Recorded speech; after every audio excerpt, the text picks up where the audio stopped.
It's time to own it, Jaguars fans. Ball is picked off, an interception. Josh Allen dropped into coverage and intercepted it at the 30-yard line of the Buffalo Bills. This is the Publix Tailgate Show. JP Shadrick and Mike Dempsey will guide you through the next 2 hours with insight and analysis of your Jacksonville Jaguars. The Publix Tailgate Show is brought to you by Baptist Health, Farah and Farah, and by TIAA Bank. Let's get the tailgating started. Here are Mike Dempsey and JP Shadrick. It's week 12, and it's a battle of teams looking to get right offensively. Today, the Atlanta Falcons at 4-6 visit the 2-8 Jacksonville Jaguars. Kickoff coming up at 1 o'clock at TIAA Bank Field. Today's game presented by CSX. CSX, how tomorrow moves. And welcome into the Publix Tailgate Show. JP Shadrick with Mike Dempsey at the bank.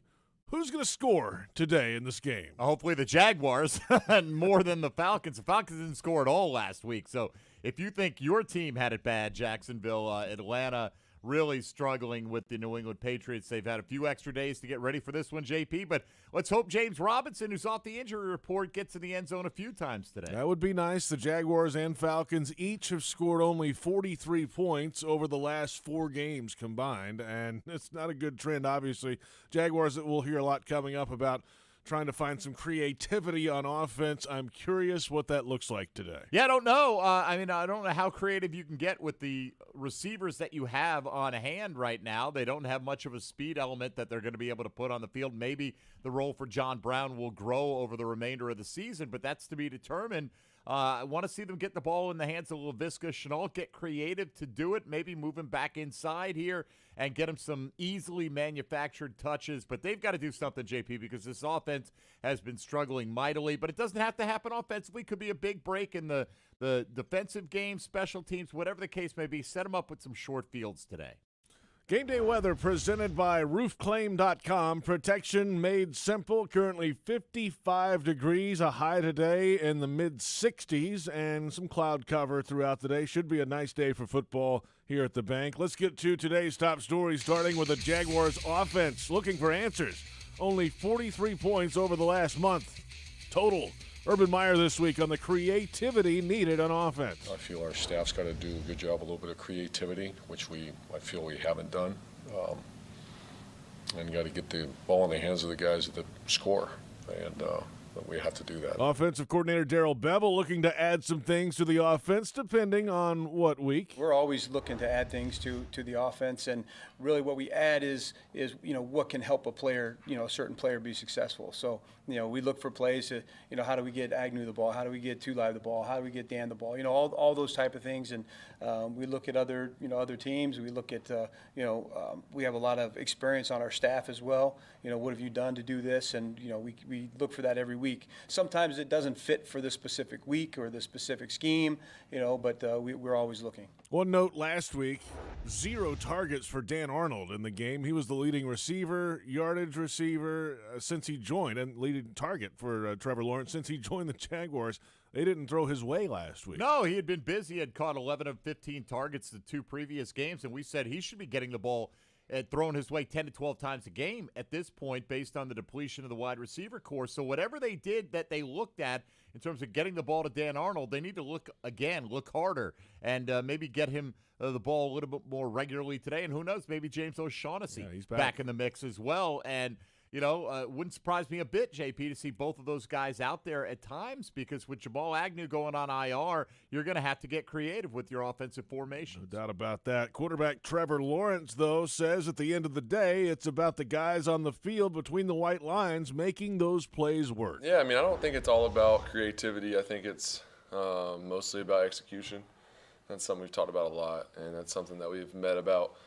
We just got to get better. We got to execute. It's the details and the stuff that is in, whatever the install is or whatever our game plan is, we got to know it at the back of our hand and execute that. And I think that's the starting point. And then going from there, then you can add wrinkles, you can do whatever. But I just think that's where we have to start at. I don't think it's always about creativity, just my honest opinion. Sometimes it is, but I don't necessarily think that's the sole reason. So, yeah, I think it's on all of us. We got to be better. We got to execute more. There's the quarterback, and it's what you would kind of expect him to say there. I mean, he's going to say, hey, coaches call plays, we go execute the plays, or we don't, and they haven't lately. Well, he is right about one thing. It's not all about creativity or lack thereof. It is on the players as well. It's on Trevor Lawrence. It's on his receivers who've dropped at least 22 passes this year, maybe more, depending on the source you want to look at here. It's at times guys not being on the same page with Trevor Lawrence. Maybe that's Trevor's fault. Maybe that's the receiver's fault. That's difficult to know if you're not in those film sessions. But execution has been an issue. Creativity has been an issue. Just overall lack of high-end talent at the skill position, with the skill position players, JP, has been an issue. So it's all of these things that cumulatively have made the Jaguars' offense sputter. Let's go to the Jaguars' defense. They were on the field forever last week, and that was just in the first quarter. The opening drive was 20 plays and 13 minutes, 5 seconds for San Francisco to open the game's second longest possession in league history. And for defensive end and outside linebacker Josh Allen, some defensive penalties on third down for defense. Allen says the defense just needs a little more focus. Just looking back, man, we had 3 chances to get off the field, sack, forced fumble. But, we didn't. So we can't, and like I said, man, we don't know which play is the play to change the game. One of those plays could have been. It could have been another accident. We can't really say for that, but it was just another missed opportunity. So we got to limit those missed opportunities, man, and just capitalize on the opportunities that we do have. So it's more focus. We got to be laser point.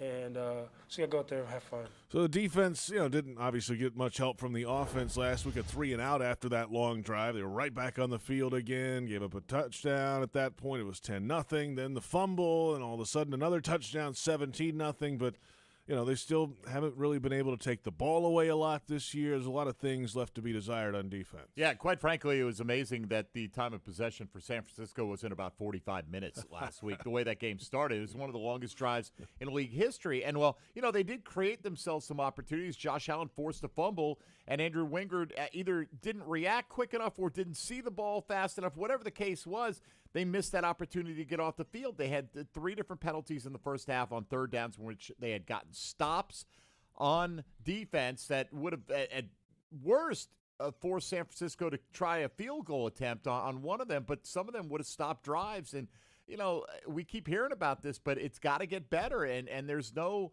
easy way around it, JP. You do have to have, I don't know if it's a focus issue like Josh Allen was talking about, concentration, whatever the case. There's no excuse for that. You can't leave yourselves out there for a 20-play drive like they did because, this offense is struggling right now. You're going to have to take advantage of the opportunities. When you can get the ball in your hands as the Jaguar defense, you better capitalize it because that's been way too few and far between this year. We'll hear a little more coming up later from Josh Allen. He had a career-high 10 tackles last week with a tackle for loss and that forced fumble and continues to just play at a very high level for this Jaguars defense. The task today for defensive coordinator Joe Cullen, the matchups against Falcons playmakers, at least those left in the lineup. When you talk about Atlanta coming in, it's the same thing. I mean, I know these guys well, used to be in the division. Matt Ryan's a competitor. He's going to compete till the last whistle, the last throw, and he's never out of it. They got great playmakers. I mean, Pitts, how do you defend him? He's making one-handed catches all over the place. He's going to break every rookie tight end record in the NFL, I'm sure. And he's a problem. And then you put Patterson as a tailback, and then when they have 2 backs, he's a wide receiver. So they have some great playmakers. It's different, obviously, on the outside the last few years. Julio's gone now. Ridley's not available this year, and they're trying to figure some things out. Patterson, they're moving him around some, lining him up in the backfield when he's healthy. And then Kyle Pitts has come in. He's only found the end zone 1 time this year, but he is a matchup problem because he can line up literally anywhere. He's much less of a problem if Cordero Patterson doesn't play, though. And that's the key to the Atlanta offense this year has been Patterson. He has been, as you said, lining up as a tailback. He's gotten more carries than Mike Davis as the season has gone on. They can line him up wide in the slot. They can put him anywhere, and he becomes a matchup. He's a guy that you can flex out and test whether the defense is in man or zone. They come up with creative ways to get him the ball, and you've got to pay attention to him when he's out of the lineup. Mike Davis doesn't scare you. Russell Gage doesn't scare you. Olamide Zaccheaus doesn't scare you. At least they shouldn't. If those guys have big days, you're going to be in trouble because if Patterson doesn't play, you should be able to double Kyle Pitts all day long and continue to make it tough for him. He has got tremendous ability, but you throw enough defenders at anybody, and they're not going to have much of an opportunity. So if Patterson plays today, it's going to be a different Atlanta Falcons offense. There you have it, some of today's top stories. We'll get to a little more coming up later, including Josh Allen, Joe Dana, the Nichols coach on defense, and we'll hear from DJ Shockley as well. No Emmanuel Thalleran this week. He'll be back with us next week. So, Mike, let's go around the NFL. I will do that. I will just say nobody could fill ET's shoes here. So we're going to need you to bring the heat. I will not probably have as much enthusiasm and volume here. With the 2-8 Jags getting set to host the 4-6 Atlanta Falcons, we'll begin with a look around the rest of the AFC South with division-leading Tennessee putting their 8-3 record on the line. They take on the 7-4 Patriots in Foxborough today. However, the Titans will do that without wide receiver A.J. Brown, who they placed on injured reserve this week, where he'll join teammates running back Derrick Henry and fellow wide receiver Julio Jones. Tennessee forced to play with a much-depleted core of skill players. And right now, the New England Patriots playing really good defense. They're red hot, tied for the division lead in the AFC East. Meanwhile, the 6-5 Indianapolis Colts host the defending Super Bowl champion Tampa Bay Buccaneers. Today, the Bucs come in with a record of 7-3. The Colts are riding a 3-game winning streak into the contest. That's mostly on the strength of league-leading rusher Jonathan Taylor. Meanwhile, the 2-8 Texans try to make it back-to-back wins for the first time this year as they host the 2-8 Jets in Houston. Elsewhere, after letting offensive coordinator Jason Garrett go earlier this week, more changes could be on the horizon for the New York Giants. A report this morning indicates that general manager Dave Gettleman, who's run the team's personnel department since 2018, is unlikely to return in 2022. The good news for the Giants is that running back Saquon Barkley is expected to suit up and play today against the Philadelphia Eagles. That despite carrying a questionable injury designation. Barkley has missed 21 of the Giants' last 42 games due to a variety of injuries. Elsewhere, Green Bay hosts the L.A. Rams later today. Odell Beckham Jr. could have been a Packer. He ended up a Ram, suiting up for the second time for L.A. after signing with the team following his release from Cleveland midseason. OBJ reportedly had initial interest in joining the Pack, but he was apparently turned off by their offer of the veteran minimum, so instead he'll play against them today. And finally, Hall of Fame defensive lineman Curly Culp, who helped the Kansas City Chiefs win their first Super Bowl during a 14-year NFL career, passed away yesterday due to complications from pancreatic cancer. Culp was 75 years old. There you have it, our look around the National Football League, the Jaguars and the Falcons coming up in week number 12. We're just getting started on the Publix Tailgate show ahead of week 12 and coming up at 10:37. You know, we tell all of our guys, you all got to prepare to be the starter, and you never know what could happen on the first play. Guys have to train at multiple positions, ready to go for Sunday. Anything could happen. That's Joe Dana, the defensive backs Nichols coach for the Jaguars defense. We'll hear from him coming up. But up next, former Atlanta Falcons quarterback, former Georgia Bulldogs quarterback turned Fox 5 Atlanta sports anchor DJ Shockley joins us. The Falcons and the Jaguars in week 12. And this is the Publix Tailgate Show on Jaguars Radio. Shopping Publix with delivery and curbside pickup powered by Instacart makes getting your groceries more convenient than ever. It's basically the best thing since sliced bread, which you can order from the Publix bakery. You can also get fresh meats and cheeses from the deli, delicious produce, and Publix premium ice cream, all without having to leave your couch or car. Orders are available in as little as 2 hours. Prices vary from in-store. Fees, tips, and taxes may apply. Subject to terms and availability. Visit Publix.com/shop. Publix, where shopping is a pleasure. Hi folks, Frank Frangie here to tell you where to find the most authentic Southern Pit barbecue in all of Jacksonville. That's right, Bono's. For 72 years, Bono's has been smoking real pit barbecue right here on the First Coast. Smoked for hours, served in minutes, and always cut to order. You can find Bono's locations all around town and on game day at TIAA Bank Field. Bono's is the official barbecue of the Jacksonville Jaguars. If you want great barbecue, head to Bono's today. If you don't see a pit, it ain't legit. At ViStar Credit Union, you inspire us to deliver on our promise, to do good for our members and our communities. That's why we offer more banking options, like better rates and no hidden fees. We also give back, donating several $millions to hundreds of nonprofits each year. Better financial lives, stronger communities. VyStar Credit Union. Do good.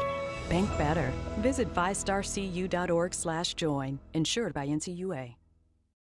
Hi, I'm Tito Beveridge, founder and master distiller at Tito's Handmade Vodka. In 1997, we became the first micro distillery in the state of Texas, and we're still making the same smooth stuff after all these years. We're still cooking in a pot still, working with our dogs by our sides, having fun and tasting batches, and I'm still wearing the same hat, even after all these years. Head over to Tito'sVodka.com to learn more about what else we're doing the same. Cheers. 80 proof Tito's Handmade Vodka, distilled and bottled in Austin, Texas. Tito'sVodka.com. This season, make Pepsi your go-to game day drink because it's the only drink for football watching. Just look for 20-ounce Pepsi products in the cooler door at your local Gate convenience store and see how you could win an exclusive VIP experience at the Jacksonville Zoo and an opportunity to eat lunch with a Jaguars player. Eat with a big cat. Courtesy of Pepsi and Gate. No purchase necessary. Visit jaguars.com/zoo for official rules and details. Ends 12/31/21. Jags fans, did you know you can ride your bike to every Jaguars home game at TIAA Bank Field and Valley Park it for free? That's right. Stop by our bicycle check-in tent sponsored by Alert Today Florida near Gate 1 at TIAA Bank Field. An on-duty ZenCog bike professional will park your bike and ensure it's secure during the game. When the game is over, return your claim ticket to pick up your bike. For cycling safety tips, visit alerttodayflorida.com. Remember, Alert Today, alive tomorrow, because safety doesn't happen by accident.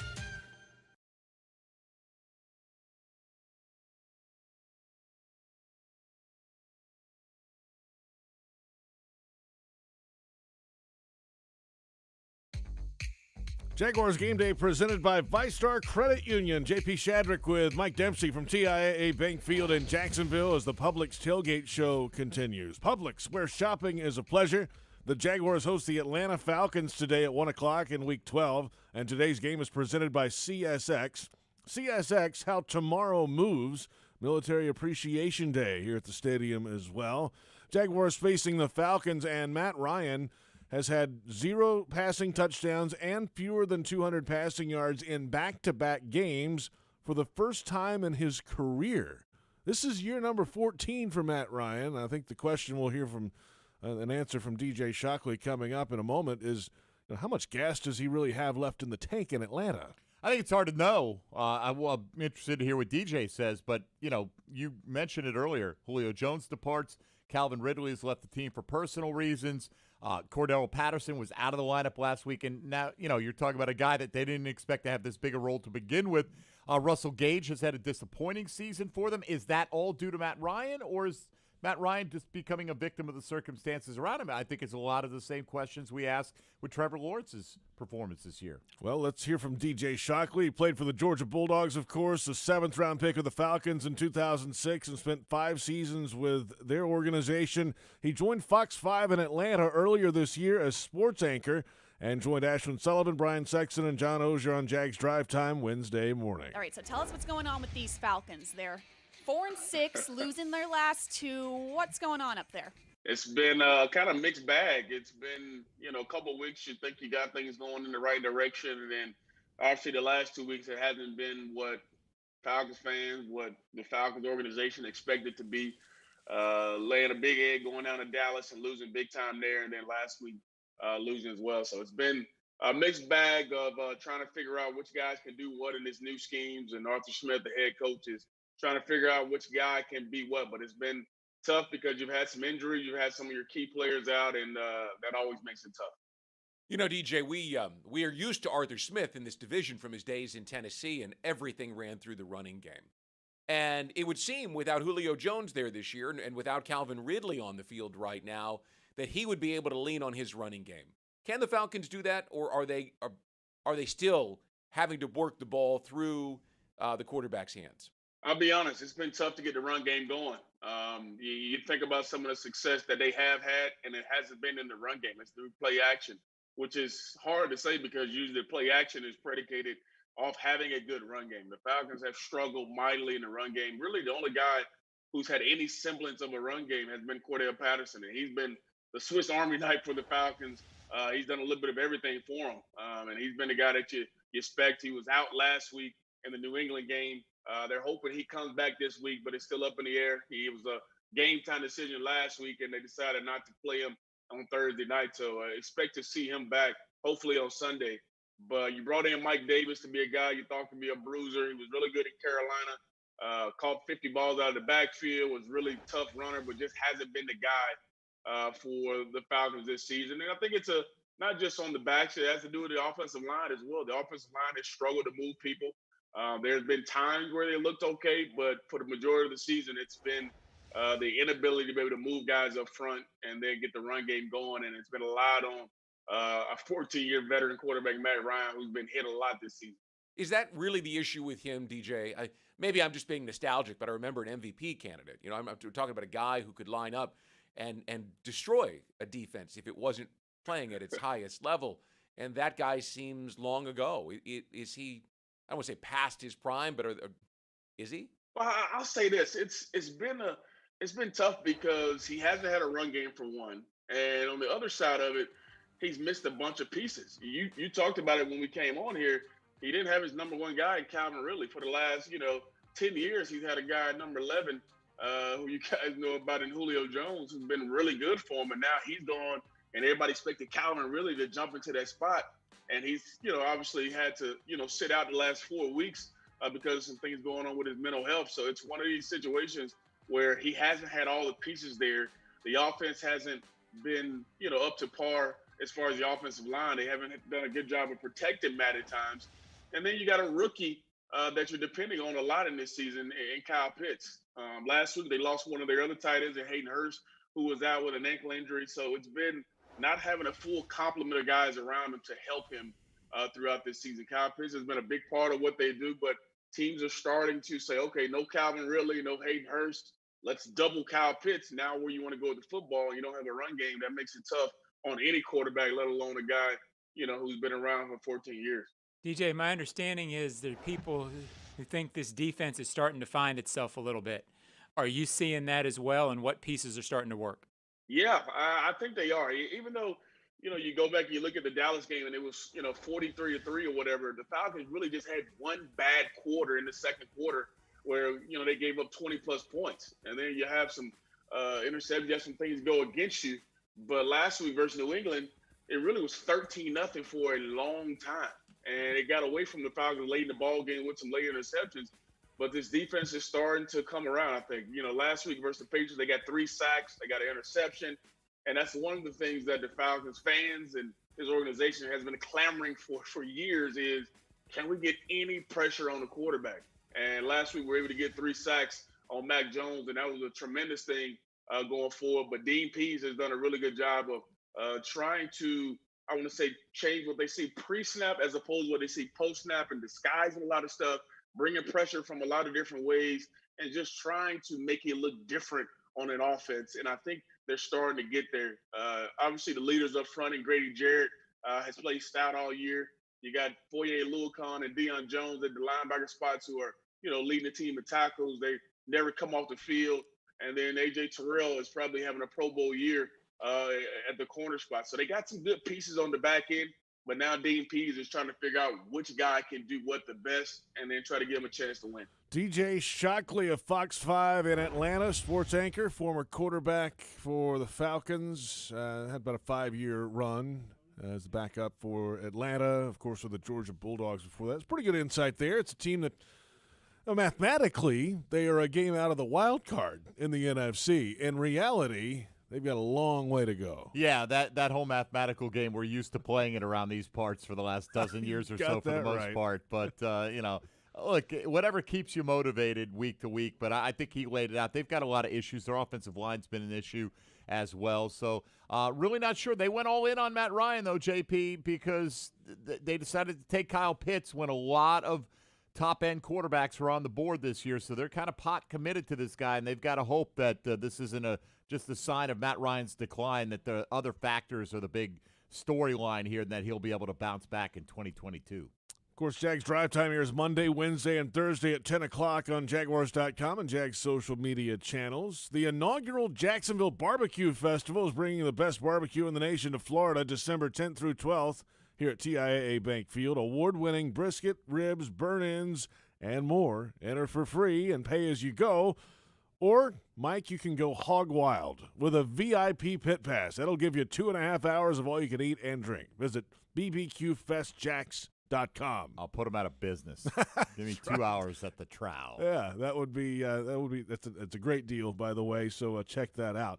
Jaguars Falcons coming up today. The Jags trying to get back on track. They had the offense was trending upward about a month ago, and not so much in the last 4 weeks or so. They can't seem to find the end zone, and certainly not when the game is in doubt and question early in the game. A lot of those touchdowns, in fact, all 4 have been when they were trailing by double digits anyway. So at some point, you got to start scoring meaningful points in games. Yeah, well, you got to get Marvin Jones back involved here. He didn't get any catches until the final 5 minutes of the game last week. You've got to find a way to manufacture touches for Laviska Shenault. I mean, these are supposed to be your top 2 guys now left. Jamal Agnew had leapfrogged both of those guys, which – that's a bad sign in and of itself for them. It's great that Jamal Agnew was able to contribute, but you take now his speed out of it. You're already missing DJ Shockley. You never got a chance to have the speed of Travis Etienne. It's a tough go. And James Robinson, I'm curious to see what he looks like today as well, because he definitely wasn't himself last week. I know he's off the injury report this week, but he was dealing with both the heel and the knee issue last week. He kind of looked like a shadow of himself. So hoping that that indicates he's fully ready to go, but I'm going to have to see it to believe it. Couple players back in the fold today for the Jaguars. We mentioned it earlier. James O'Shaughnessy, the tight end, is active and ready. Brandon Linder, center, will be back and available today. Hats off to Tyler Shadley, who stood in and played pretty well. Yeah, as several people commented to me over the last few weeks, the fact that we're not bringing up Tyler Shadley's name means that he's probably done a pretty good job. That's, oftentimes how we judge linemen. Are they being singled out? And usually it's for a negative reason. It's always good to get your better player back. Brandon Linder is your starter, one of the better centers in the league. But Shadley's a guy that is proven. You can trust him. You can rely on him. And he came through, did a good job. But O'Shaughnessy, look, Dan Arnold has stepped in and filled that void. But like we said, maybe some 2 tight end sets with 2 receiving tight ends out there today. You got to get creative if you're the Jags and find a way to score some points. Special teams, of course. Jamal Agnew is on injured reserve, and Tavon Austin muffed a punt last week. Come on, Jadon Mickens. He's here. I mean, that to me was a clear-cut signing to replace Jamal Agnew in the return game, I think. And who knows, man, at this rate, a week or 2 from now, Jadon Mickens may be our leading receiver. I kind of hope not. No, not anything against Jadon, but, yeah, Tavon dropping that punt, muffing that punt, that was a big moment in that game last week. Can't have it. I think Mickens will, in my estimation, be the primary return guy in both facets right from the jump. Plenty ahead on the Publix Tailgate Show coming up at 10:48. We play to a standard, man. +2 mentality. We get the call, we line up, we go execute that call, we go as hard as we can to the next play. And that's our mentality. And when we play like that as a standard, as a group, we get the results we need. That's Josh Allen, the outside linebacker, defensive end for the Jaguars. But up next, Brian Sexton sits down with Jaguars defensive backs Nichols coach Joe Dana. The Falcons and the Jaguars coming up in Week 12, a 1 o'clock kickoff time. And this is the Publix Tailgate Show on Jaguars Radio.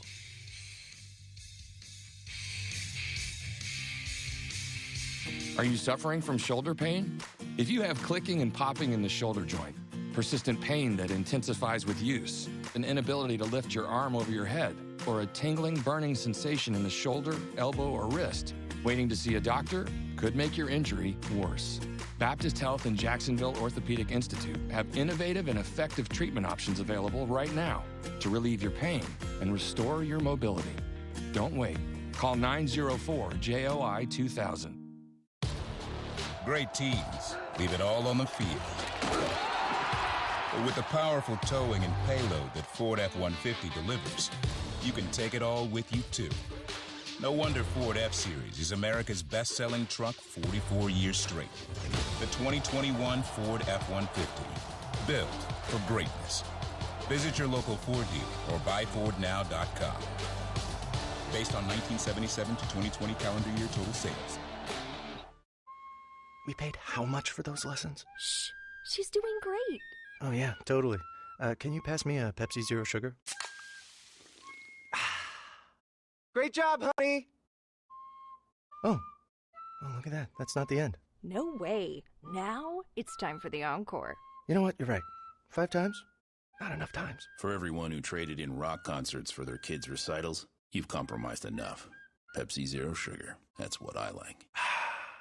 Everyone's so busy keeping up. Forget about the Joneses. We all on our telephones with the texts and the tweets and the beats. What he said, she said, can't even follow the thread. Down the hole, we all go. Me, I like keeping up too, with my Corona and my attitude. That's La Vida Más Fina. Relax responsibly. Corona Extra Beer. Imported by Crown Imports, Chicago, Illinois. What do the players and coaches of the Jacksonville Jaguars have in common with your local tradesmen? Hard work, dedication, and passion to perfect their craft. Never giving up or surrendering until each minor detail is perfect. The J-Tech team are some of the biggest Jaguars fans you'll ever meet. If you're interested in a career in the trades, head over to jtech.org and learn more about what they offer. At Tropical Smoothie Cafe, one taste and you're feeling good now, smiling wider now, seeing brighter now, bucket dunking now, namasteing now, popping a wheelie now, living lighter now. You're on Tropic Time now. And on Mondays, try our Jaguars Duval Delight Smoothies for $2.99. And you're roaring louder now, end zone dancing now, sipping spirit now. You're on Tropic Time now at Tropical Smoothie Cafe.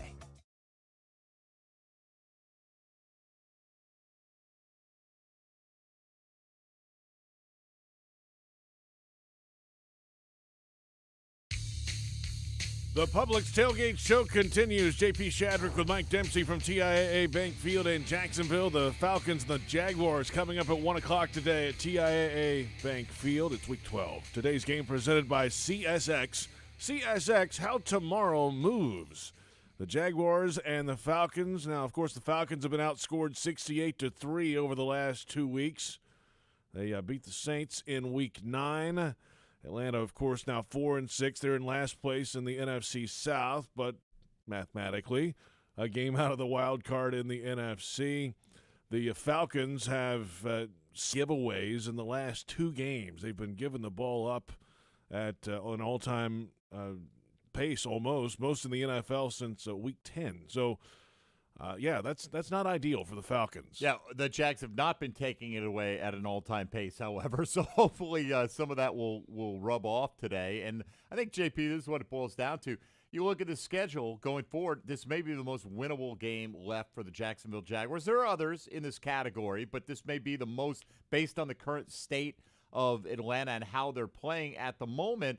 But you know that Atlanta's saying the same thing when they look at the Jags on the schedule, and that's just the reality of the situation. Teams are saying, hey, we cannot lose to this team. This is a get-right opportunity for us. I think you're going to get Atlanta's best shot today. As you said, mathematically still in that playoff race in the NFC, and I think you'll get everything that they have today. Check out the official Jags Podcast Network. It's free on Apple iTunes, Spotify, or wherever you download your pods. Give us that 5-star rating as always. Time to hear from defensive backs Nichols coach Joe Dana. He's been around the Jags for a while, and he joined Brian Sexton this week. We're visiting now with defensive backfield coach Joe Dana, who handles the Nickelbacks. Coach, before we talk about anything specific, the secondary was really beat up last week. How hard is it to piece together a group of guys just through the practice week to get ready to play, not knowing which of your guys may or may not be ready on Sunday? Yeah, well, you got to prepare every week as – we tell all of our guys, you all got to prepare to be the starter, and you never know what could happen on the first play.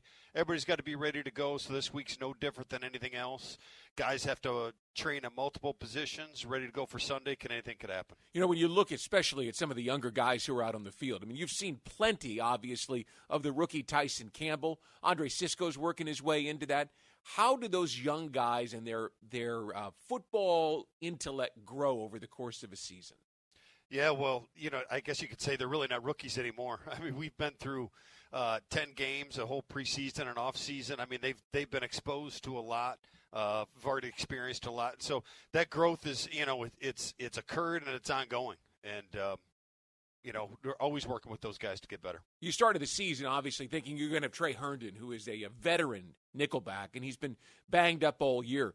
How difficult has it been to rotate guys through that position this year?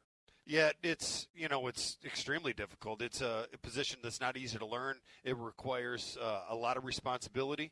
And so when you have to train new guys all the time, it's a challenge. But, like I said, every week is a new challenge. You always got to get guys ready to roll and have multiple positions on game day. Talking with Joe Dana, who coaches in the defensive backfield here. Coach, when you talk about receivers, they talk about guys who play outside and about guys who play inside. What is it that differentiates a defensive back who plays inside as opposed to outside? Yeah, I just think when you're inside, there's a lot of responsibilities. You definitely have more of a responsibility in the run game. There's some different zone responsibilities because when you're outside, things are typically come at you from one direction. When you're inside, it's coming from all angles, zone pattern match. Blitzing is involved and such. So it's a fun position to coach. It's kind of a hybrid position, if you will. You got to Jacksonville in 2017. You were part of that run to the AFC Championship, and then you've seen it fall down, and now you're watching it go back up. How's that process been for you to sort of see a full life cycle of a football team? Yeah, it's obviously have had great memories here and extremely fortunate to still be here and see where the possibilities of where this thing can go.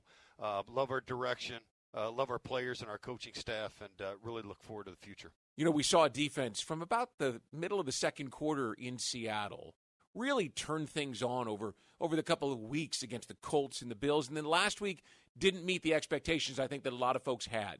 Do you see this football team coming out, I don't know if angry is the right word, Joe, but coming out motivated, ready to get back on that track that you were on? Yeah, I think we've got a group of players that are highly motivated, play with a tremendous amount of pride, professionalism, and every week they're coming out to put their best foot forward. They prepare, they practice, they work hard, and they'll be ready to roll. Final thought, this special time of year in football, Thanksgiving, football, family, food. You're thankful, obviously, I would guess, Joe, for a career in football, huh? Yeah, there's no doubt about it. Obviously, extremely blessed to be a part of the NFL. We all are, and never take it for granted. Joe Dana, the defensive backs Nichols coach for the Jaguars. That has been a few different players that have jumped into those spots this season for the Jags, and that's just the way it is. Sometimes you have to roll guys in there, next man up, as they say, and Joe Dana's been here for a little while. I saw that run, of course, in 2017, has stuck through it, and now, as Brian alluded to there, the defense starting to try to build back up again after there's only one guy left in the starting lineup from 2017 on this defense. That's how quickly it changed. Yeah, a good thing for Joe is that he's got Rudy Ford, who has emerged as a solid option there at the nickel. The Jags, obviously, with Shaq Griffin out today, going to be challenged on the outside, I think. So, again, Atlanta going to be looking at that secondary saying, there's a chance for our passing game to get straightened out a little bit. Let's hope that the reserves are up to it. If you're looking for the MVP of the truck game, then look no further than Ford F-150. Loaded with impressive capability and designed to dominate work, play, and everything in between, this truck makes tough look easy. No wonder it's the official truck of the NFL and proud partner of your Jacksonville Jaguars. How about a quick look around the NFL? All right, JP, we know Jacksonville and Atlanta here today, squaring off elsewhere around the AFC South. Division-leading Tennessee puts their 8-3 mark on the line. They take on 7-4 New England. The Patriots hosting them in Foxborough today. A.J. Brown on injured reserve. For the Titans, he went on this week. He joins Derrick Henry and Julio Jones as Tennessee frontline players that are unavailable at the moment. The 6-5 Colts will host the defending Super Bowl champion Tampa Bay Bucks in Indianapolis today. The Bucks bring in a record of 7-3. The Colts riding a 3-game winning streak to that 6-5 mark, and that's mostly on the strength of league-leading rusher Jonathan Taylor. Meanwhile, the 2-8 Texans looking for their first back-to-back wins of the season as they host the 2-8 Jets in Houston.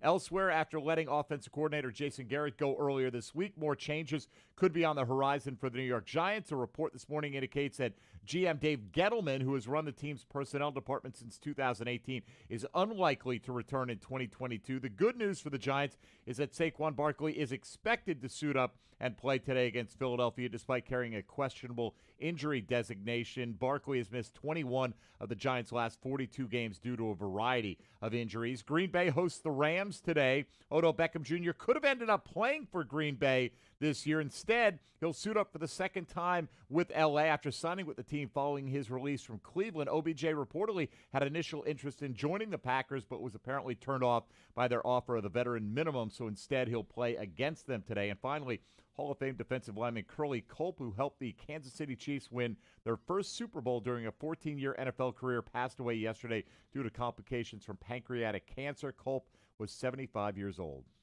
There you have it, our look around the National Football League. We'll return on the Publix Tailgate Show with Jaguars defensive end and outside linebacker Josh Allen in our Baptist Health visit with a player, and another hour of the Publix Tailgate Show begins at 11 o'clock.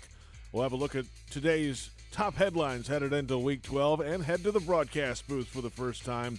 We'll hear from Tony Baselli and Jeff Loggeman, and also Bucky Brooks from L.A. standing by a little after 11 o'clock today. The Falcons and the Jaguars coming up on the Publix Tailgate Show on Jaguars Radio.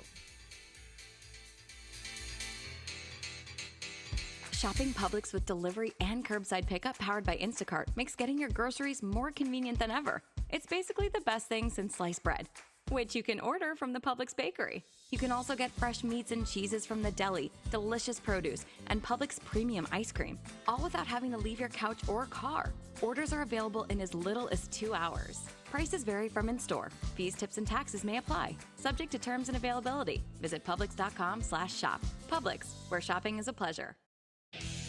Crown Royal's That Deserves a Crown program recognizes local heroes for making a positive impact in the community. The Jaguars and Crown Royal are giving back to those who served this season, celebrating these individuals with the ultimate VIP Jaguars home game experience. Nominate someone who deserves a crown today at jaguars.com/Crown Royal promotion. Please drink responsibly. At most sandwich places, asking for more of something is just part of the drill. But what if you never had to ask for more? What if more was just a given? At Daly's, more is what our sandwiches are built on. More meat, more cheese, more veggies, more quality, more taste. All for a price that's anything but more. Sandwiches from Dash, made fresh. Daly's. The Dick's Wings and Grill family of restaurants is a proud sponsor of the Jacksonville Jaguars. They invite you to stop into one of their area neighborhood grills where you can count on fresh quality wings where you call the flavor. At Dick's Wings and Grill, their menu has a food and flavor for everyone in your group. If you prefer delivery or online ordering, just visit DicksWingsandGrill.com. Every Dick's Wings and Grill is locally owned and operated. Dick's Wings and Grill, winging it since 1994. When it comes to water, choose our team, the winning team. Choose CGC Water Treatment. CGC Water Treatment works, and it works for DG too, former Jags QB, David Garrard. If you're not filtering your water, you are the filter. Don't be the filter. Discover the Kinetico difference. Call CGC Water Treatment at 844-CGC-JAGS or visit cgcwater.com. CGC Water Treatment are proud partners of the Jacksonville Jaguars and your local independent Kinetico dealers.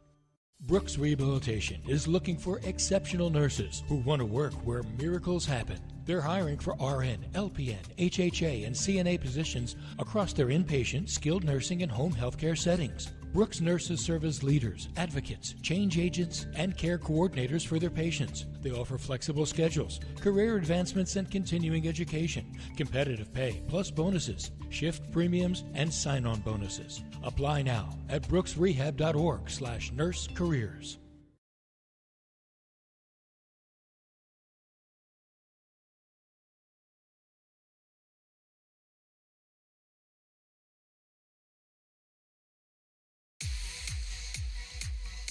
Jaguars Game Day presented by ViStar Credit Union. The Publix Tailgate Show continues. We're at TIAA Bank Field in Jacksonville. JP Shadrick with Mike Dempsey. The Falcons and the Jaguars coming up at 1 o'clock in Week 12. Today's game presented by CSX.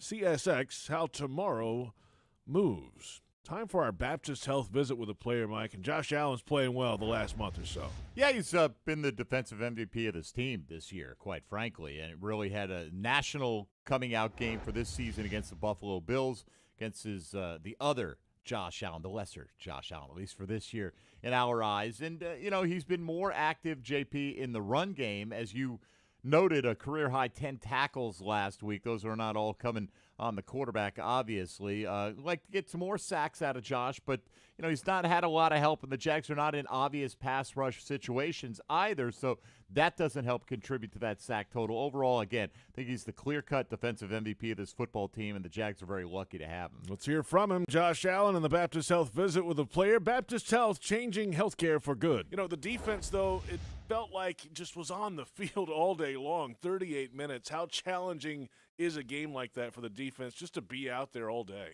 It would have been challenging if they were going quicker, you know what I mean? But, they really weren't going tempo.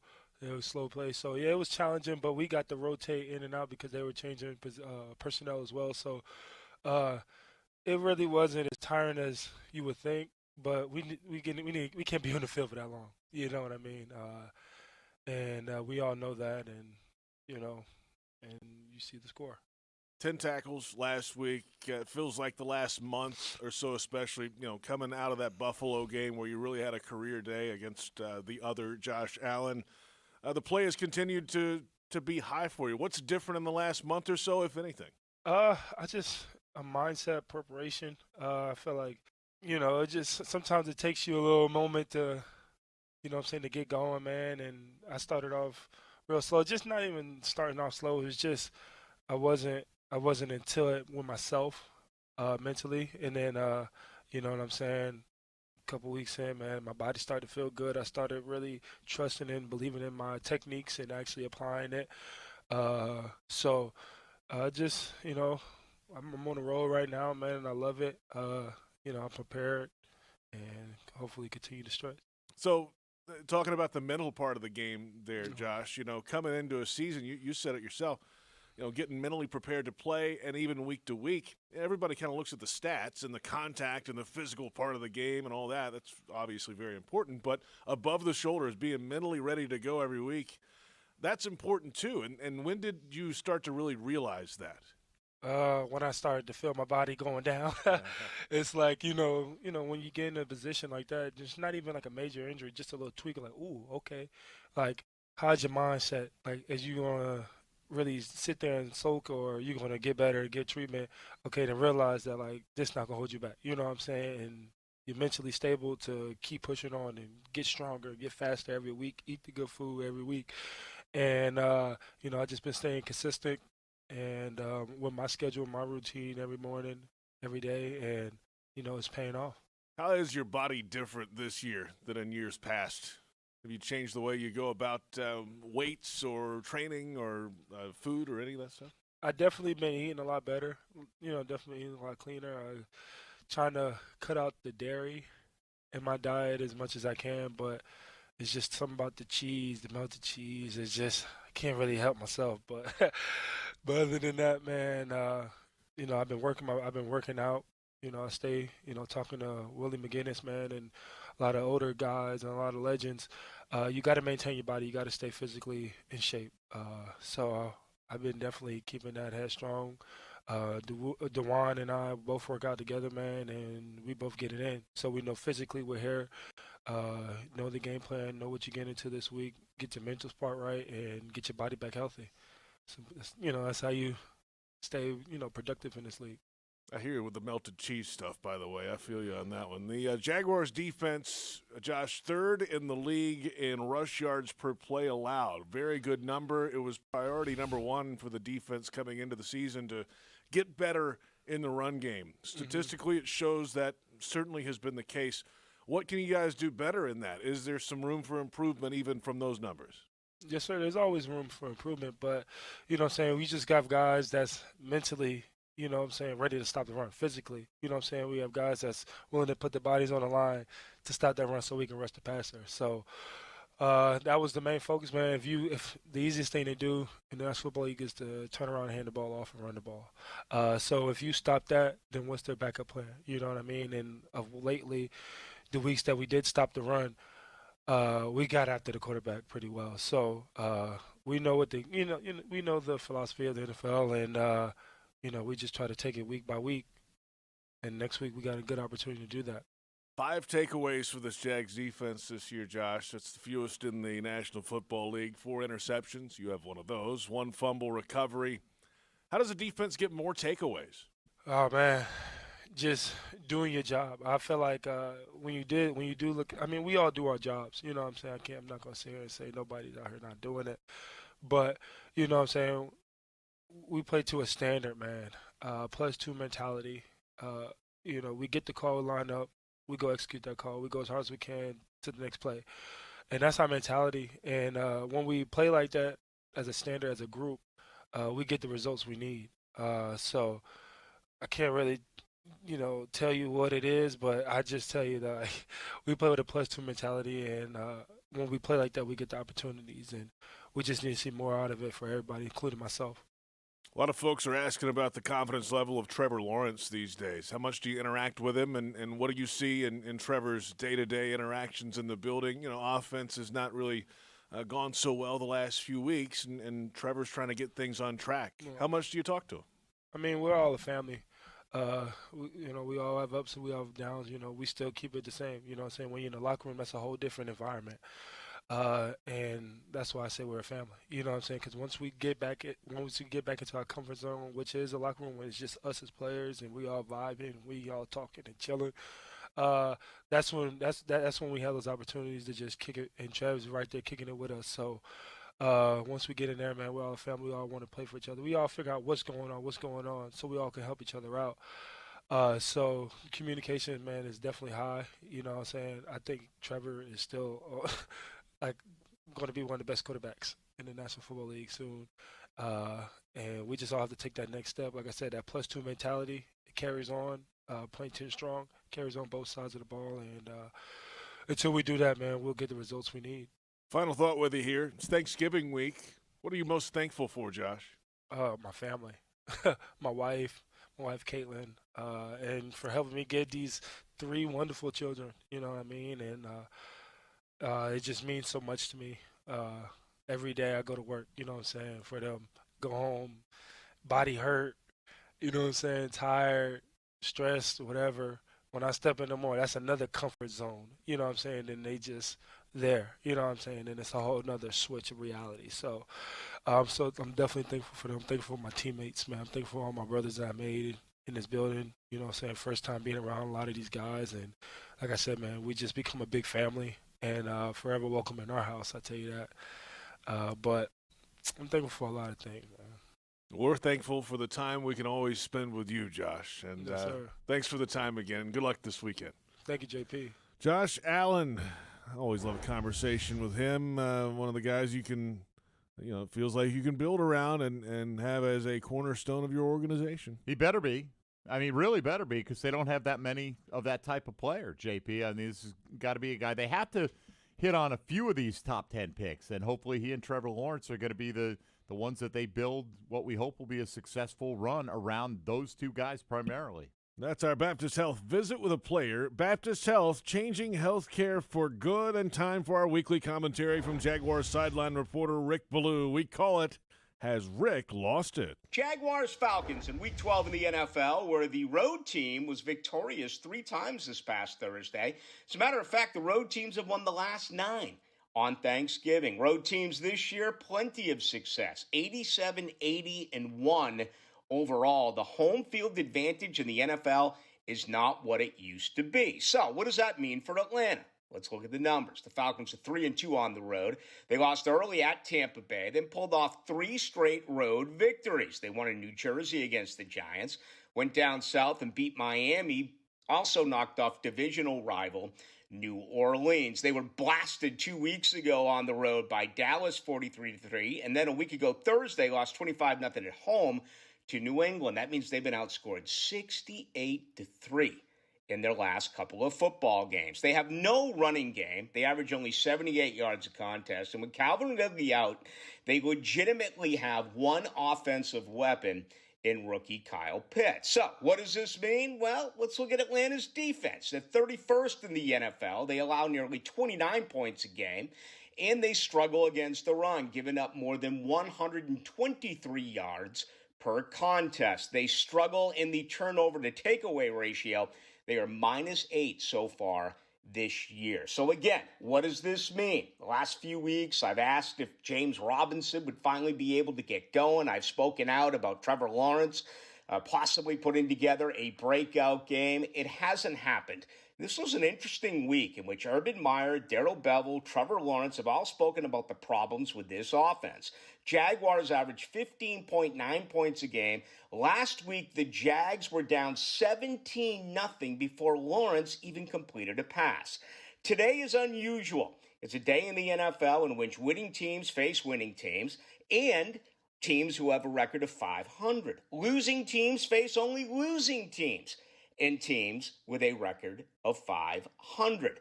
What will happen? Well, the real good teams will separate. Unfortunately, so will the bad teams.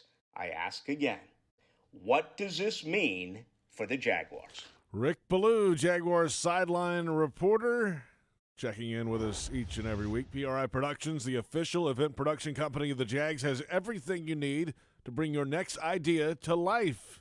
Visit PRIProductions.com. Jaguars offense trying to get jump-started.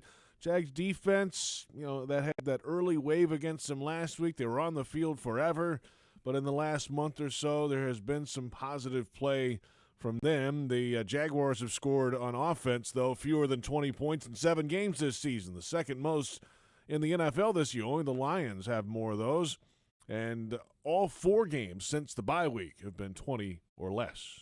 Oh, good thing. Actually, less than 20. Coming off 0 last week. That's right. I got the Jags winning this week, JP. I'll spoil it for you. I picked them 17-14, but I think that's almost the kind of game they have to win if they're going to win. Something where they keep the opponent under 20 points because 23 is the season high, and they're not getting any reinforcements on the offensive side right now. Coming up, second hour of the Publix Tailgate Show. We'll hear from Bucky Brooks, Tony Baselli, Jeff Lageman, and much more. This is the Publix Tailgate Show on Jaguars Radio. Ready to take the next step toward the ultimate you. Dr. Patrick Basil, official plastic surgeon of the Jacksonville Jaguars, presents the Ultimate You Sweepstakes. Enter for a chance to win a cool sculpting treatment package valued at $4,500, plus a Jaguars performance training session. Receive your free customized treatment in a relaxed, modern, patient-centered environment. Learn more and enter the sweepstakes at jaguars.com/ultimateyou or call 904-222-6262. Terms and conditions apply. No purchase necessary. Committed to the team. Committed to the mission. At Navy Mutual, we're committed to providing high-quality life insurance to members of the military and their families. So our policies have no fine print and no military service restrictions. We don't work on commission. We're nonprofit, so we pass the savings along to our members. Because at Navy Mutual, our highest commitment is to you. Visit NavyMutual.org. Navy Mutual, insuring those who serve. Nothing kicks off your game better than a handful of Georgia peanuts. Power-packed with protein, essential nutrients, and great taste, Georgia peanuts are the MVP for affordability, sustainability, and nutrition. To score life's touchdowns with recipes and fun facts, check out GAPeanuts.com. The perfectly powerful peanut is brought to you by the family farmers of the Georgia Peanut Commission. Peanut! Get your peanut! Yingling Traditional Lager. The beer for drinkers who know how to tap into their inner eagle and spread their wings. So prepare yourself for takeoff and let your night take flight. Liftoff. When your lips meet that cold, crisp amber lager, there's no looking back. So fly over the radar. Cannonball! Tonight's about the lager, and this lager is all about soaring higher. Yingling Traditional Lager. Spread your wings. DJ Yingling & Son, Pottsville, Pennsylvania. Please drink responsibly. At VyStar Credit Union, you inspire us to deliver on our promise. to do good for our members and our communities. That's why we offer more banking options, like better rates and no hidden fees. We also give back, donating several $1 million to hundreds of nonprofits each year. Better financial lives, stronger communities. ViStar Credit Union. Do good. Bank better. Visit vistarcu.org/join. Insured by NCUA.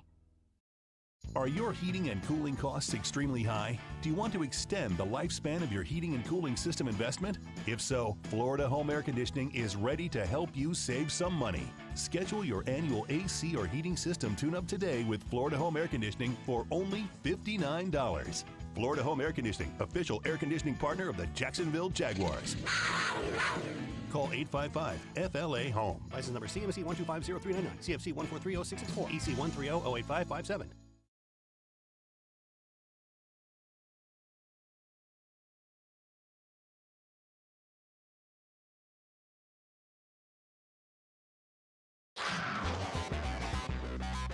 The Publix Tailgate Show continues right now.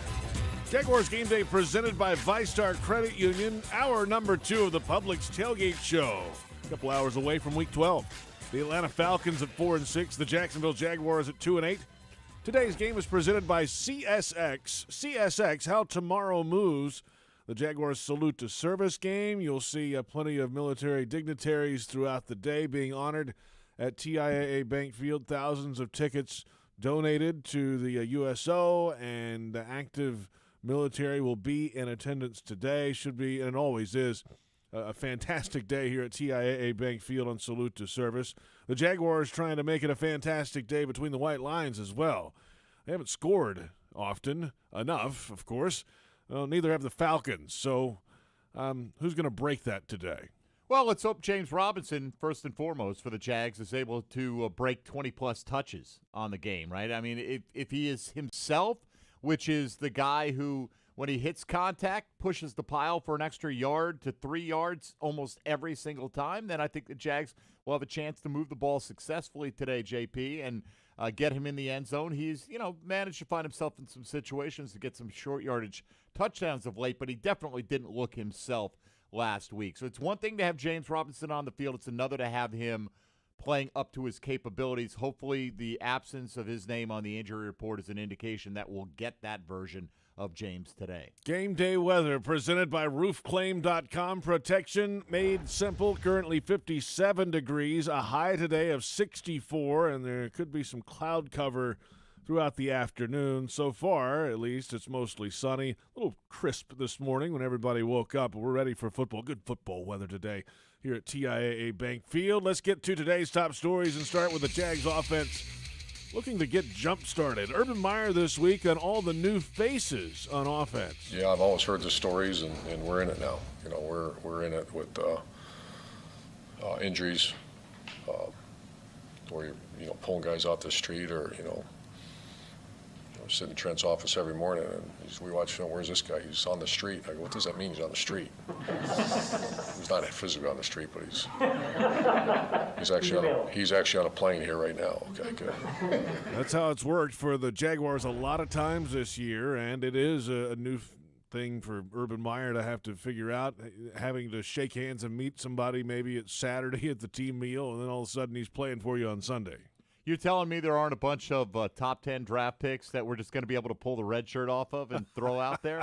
Yeah, it doesn't work that way in the pros. That's the reality of every team, though. You get to a certain point, you run out of top-end talent. JP, you got to find it somewhere, and the only place to go if the trade deadline is passed is street free agency, and that's what Urban was referring to. New for the quarterback as well. Trevor Lawrence says it's much different, of course, than college, getting guys up to speed quickly. It's different.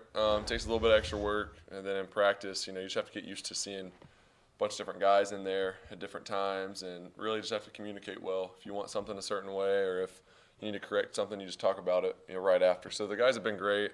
The new guys that have come in have been awesome. They picked it up quick, very receptive to all that, and first time seeing Jaden today, so that was good. He looks really good. So we'll have to get him up to speed, and definitely another weapon for us. So I'm always all for that. Yeah. So some new faces there. John Brown last week, Jadon Mickens this week. Some of the others in the past have not really worked out. So next up.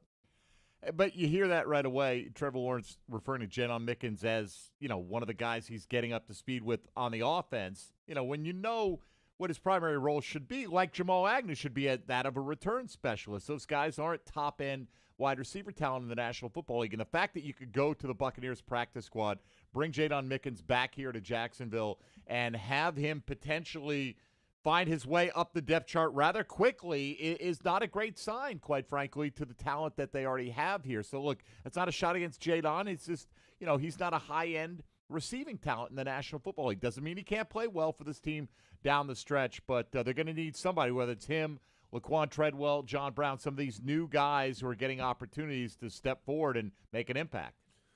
Let's hear from offensive coordinator Darrell Bevell. Well, creativity, the buzzword this week for the offensive scheme, and Darrell Bevell has some ideas. Obviously, we have to move the ball. We have to score points. I mean, all those things. It looks creative when you're moving down the field and scoring points, right? So, that's our biggest deal right now is, I felt like early in the year we were kind of on an upward trajectory, and I thought that we were improving each and every week. But, as I think we've kind of leveled off or even kind of taken a step back. So, we're, the guys, we have great guys, and they're working their tails off to get better. They're, we're trying to be creative with the things that we're, trying to ask them to do, put guys in positions to be successful, and we'll continue to work that way. And still trying to get some different ideas. I'm curious the role for Laviska Shenault today. We've seen him take handoffs and things in the past. It's been a little bit since a lot of that has happened around here, but something different, pre-snap, kind of jet something with all these guys you have that you think can play and run. I feel that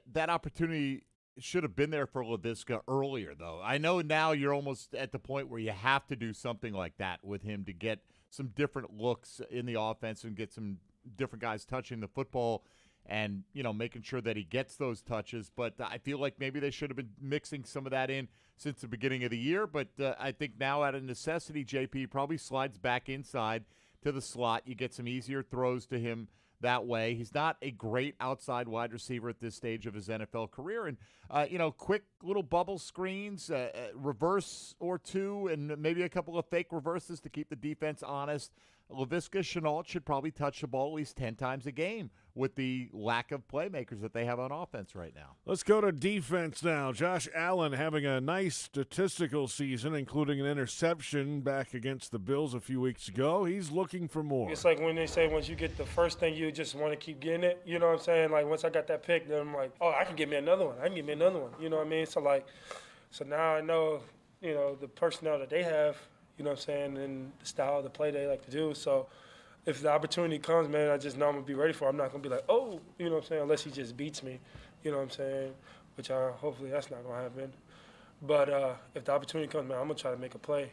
Josh Allen last week, career-high 10 tackles, had a tackle for loss, forced a fumble on that long opening drive for San Francisco. Of course, the Jags did not recover it, but punched the ball out and made a play on the football. And you need a few more guys like that making plays similar. You need a few more plays like that, period, right? Rather, right, like you said, they just need plays like that. They need opportunities to create turnovers. You can't count on the other team just dropping the football, and that's become a common thing now in the National Football League is to tackle the football as opposed to tackle the ball carrier. Josh Allen did it last week. Jags maybe need to get a little bit more aggressive. Today might not be the game where you need to do that because Atlanta has been turning it over a lot, and they haven't been scoring much, so you figure the Jags are in this game for 4 quarters. This is more of a technique, I think, when you feel like you're the decided underdog coming into the contest, which I don't think they really are in this one. But whatever the case, we saw when they got turnovers against Buffalo, they were able to get a victory. There have been very few games where they've had even a single turnover this year. So, yeah, whether it's Josh Allen or anybody else, punching the ball out, stepping in front and hanging on to the football when you get your hands on it as a defensive back, all these things make some easy short field possessions for this Jaguar offense. Kyle Pitts for the Atlanta Falcons, the tight end, the highest drafted tight end in league history, the most receiving yards in his first career 10 games by any tight end since 1970. He's been very good, of course, this year, and in his college career, Joe Cullen, defensive coordinator, on how you might try to scheme him up. He's absolutely a wide receiver. He's as fast as any wide receiver out there. He's bigger. They'll move him around everywhere. So now he is in the tight end position at times, but Most of the time he's out at one by himself, and everybody's on the other side. They'll motion him, get him to exactly where they want to put him. So a challenge today, obviously, for the Jags defense against Kyle Pitts and the Jaguars and the Falcons coming up. Those are some of today's top stories. Bucky Brooks, NFL Network analyst, joining us from Los Angeles. Bucky, do you have us? And good morning. What's happening? Hey, Bucky. Good to talk to you. Of course, Jags Falcons coming up. This buzzword this week has been creativity on the offensive side of the football. What does that mean to you? A little more razzle-dazzle, a little more sizzle. Should see some reverses or some cute things early. But I think, for me, the creativity should just stem from putting Trevor Lawrence in a position to have some easy plays to get into a rhythm. So whether that's a little hocus-pocus with motion and shifting and doing some little things to kind of make the defense move so he can settle in and get some layups, I'm all for it. But at the end of the day, it comes down to execution. It comes down to making sure that you block up front, that everyone's on the same page on the perimeter, and that Trevor Lawrence feels very comfortable doing the game plan and doing the assignments that he's asked to do. If you see all those things, the offense will move. But too often in recent weeks, we just haven't seen the execution. So I'm here for all the bells and whistles, but at the end of the day, I just want to see the basics done. If they do those things well, they'll win the game. Bucky, JP and I were just talking about the need to create turnovers for this Jaguar team. The Atlanta Falcons have been very accommodating in that department, giving the ball up a lot lately. But how do the Jaguars capitalize on that today? How do they get themselves to force more opportunities? You got to win on first down. So, Mike, as we're looking at the game, if the Jaguars are holding the Falcons to 4 yards or fewer on first down, it gives them an opportunity to up their odds when it comes to forcing turnovers. Being able to make Matt Ryan throw in long yardage situations where you can eliminate the run part of the equation, and now you can pin your ears back, try and find a way to pressure the passer, try and find a way to play loaded zone to take away the playmakers on the outside. That's how you up the ante when it comes to the turnover equation. So win first down, make them throw in obvious passing downs, then you have an opportunity to get interceptions off tips and overthrows, and you can hit the receivers and punch the ball out. You have to be able to do that. Bucky Brooks with us, NFL Network analyst here on the Publix Tailgate show ahead of the Jags and the Falcons in week number 12. Matt Ryan on the other side today. It's year number 14. The numbers the last couple weeks, obviously, with the score indicating it. They haven't played that well offensively, but they haven't had a lot of weapons around Matt Ryan this year, or it's been inconsistent. I guess the question would be for Matt Ryan, how much more can you expect out of him as we move ahead here and beyond this season? No, you still can expect a lot from Matt Ryan. He's good enough, but as the quarterback gets older, he needs more help around him. It's just like dealing with a young quarterback. While the quarterback is beginning to decline in terms of his athleticism and maybe some of his arm talent, you need more playmakers around that can kind of fill in the gaps. And so rather than asking Matt Ryan to do heroic stuff 20 to 25 times a game, you want to scale it back to his 5 to 6 times a game where you're asking him to make these elite level throws. Because if the weapons around him are good, then all he has to do is just play as a point guard, pass it out there, let those guys go to work. He is still dangerous because the mind is still willing. The body and the physical skills have come down a little bit, but he's still more than capable of having big games if you allow him to get in rhythm and if you don't touch him up in the pocket. Bucky, James Robinson off the injury report this week. We know he'd been dealing with a heel and a knee issue both. He didn't look himself last week. If the Jags are going to win today, does he need to touch the ball, 20-plus times a game, and really be the James Robinson we saw early in the season? Yeah, no, they need the 100% James Robinson to show up. And so even though he's off the injury report, hopefully he's really beyond the lingering issues that could come with the heel and the knee and those things and play at a high level because the offense needs to run through him. He needs to have a heavy workload. You talk about 20 touches, I'm saying 25. He needs 18 or so runs, 7 or so catches. He needs to be the guy that the ball always kind of finds its way into his hands because if he can be the centerpiece, then those other guys that you guys were talking about, the Jadon Mickens, the John Browns, if they're playing, then they can be complementary pieces to the puzzle on offense. But James Robinson has to be the biggest piece. All right, Bucky, what's your gut on this game today? You know, if you're looking at it coming in, neither offense is performing all that well. Who's going to score more than the other team today? It may not be a lot of points, but who's going to get it done? Here's what I would say. Be leery of dismissing the Falcons off of 2 bad performances coming into this one. They've had to hear about it for 2 weeks. Then they had the bye week to kind of get it right. We'll see a much better performance from them. But for the Jaguars, you have to look at this game as this is one of the wins that are remaining on the schedule. You need to bring the energy to get this one. And so I expect the Jaguars to play well, but this is going to be a game that's decided in the last 2 minutes. Hopefully the Jaguars on the right side of the ledger, but it's going to be a tough game. I don't think this is going to be a walkover at all. All right. A Trevor Lawrence 2-minute drive. Yes. You heard it here first. I like that. Come on, just like we saw in those college games yesterday. We need some of those fantastic finishes where we can rise up and I can throw the popcorn in the house, and then we can talk about it on the post-game show. That sounds like a plan to me. We'll talk to you a little bit later today, Buck. All right. Yeah, have a good one, man. Bucky Brooks out of here, NFL Network analyst joining us from Los Angeles. We'll return in a moment with first rounds on us. We'll head up to the broadcast booth for the first time today and hear from our resident first-round picks and Jaguars analysts Jeff Lageman and Tony Baselli. The Falcons and the Jaguars tee it up at 1 o'clock today in Week 12. This is the Publix Tailgate Show on Jaguars Radio. Are you suffering from shoulder pain? If you have clicking and popping in the shoulder joint, persistent pain that intensifies with use, an inability to lift your arm over your head, or a tingling, burning sensation in the shoulder, elbow, or wrist, waiting to see a doctor could make your injury worse. Baptist Health and Jacksonville Orthopedic Institute have innovative and effective treatment options available right now to relieve your pain and restore your mobility. Don't wait. Call 904-JOI-2000. It's a force that can't be contained, propelled by purpose, pride, and the power to protect. When winning isn't just the mission, it's your passion. You pursue it. You make power plays. You pick your team. At Farrah & Farrah, we deliver game day energy 24/7. Jacksonville. At Tropical Smoothie Cafe, one taste and you're feeling good now, smiling wider now, seeing brighter now, bucket dunking now, namasteing now, popping a wheelie now, living lighter now. You're on Tropic Time now. And on Mondays, try our Jaguars Duval Delight Smoothies for $2.99. And you're roaring louder now, end zone dancing now, sipping spirit now. You're on Tropic Time now at Tropical Smoothie Cafe. Want to see the Jaguars take on the Tennessee Titans on the road? Here's your chance. Revente Cognac and the Jaguars are teaming up to send one lucky fan and a guest from Duval to Nashville for the big game.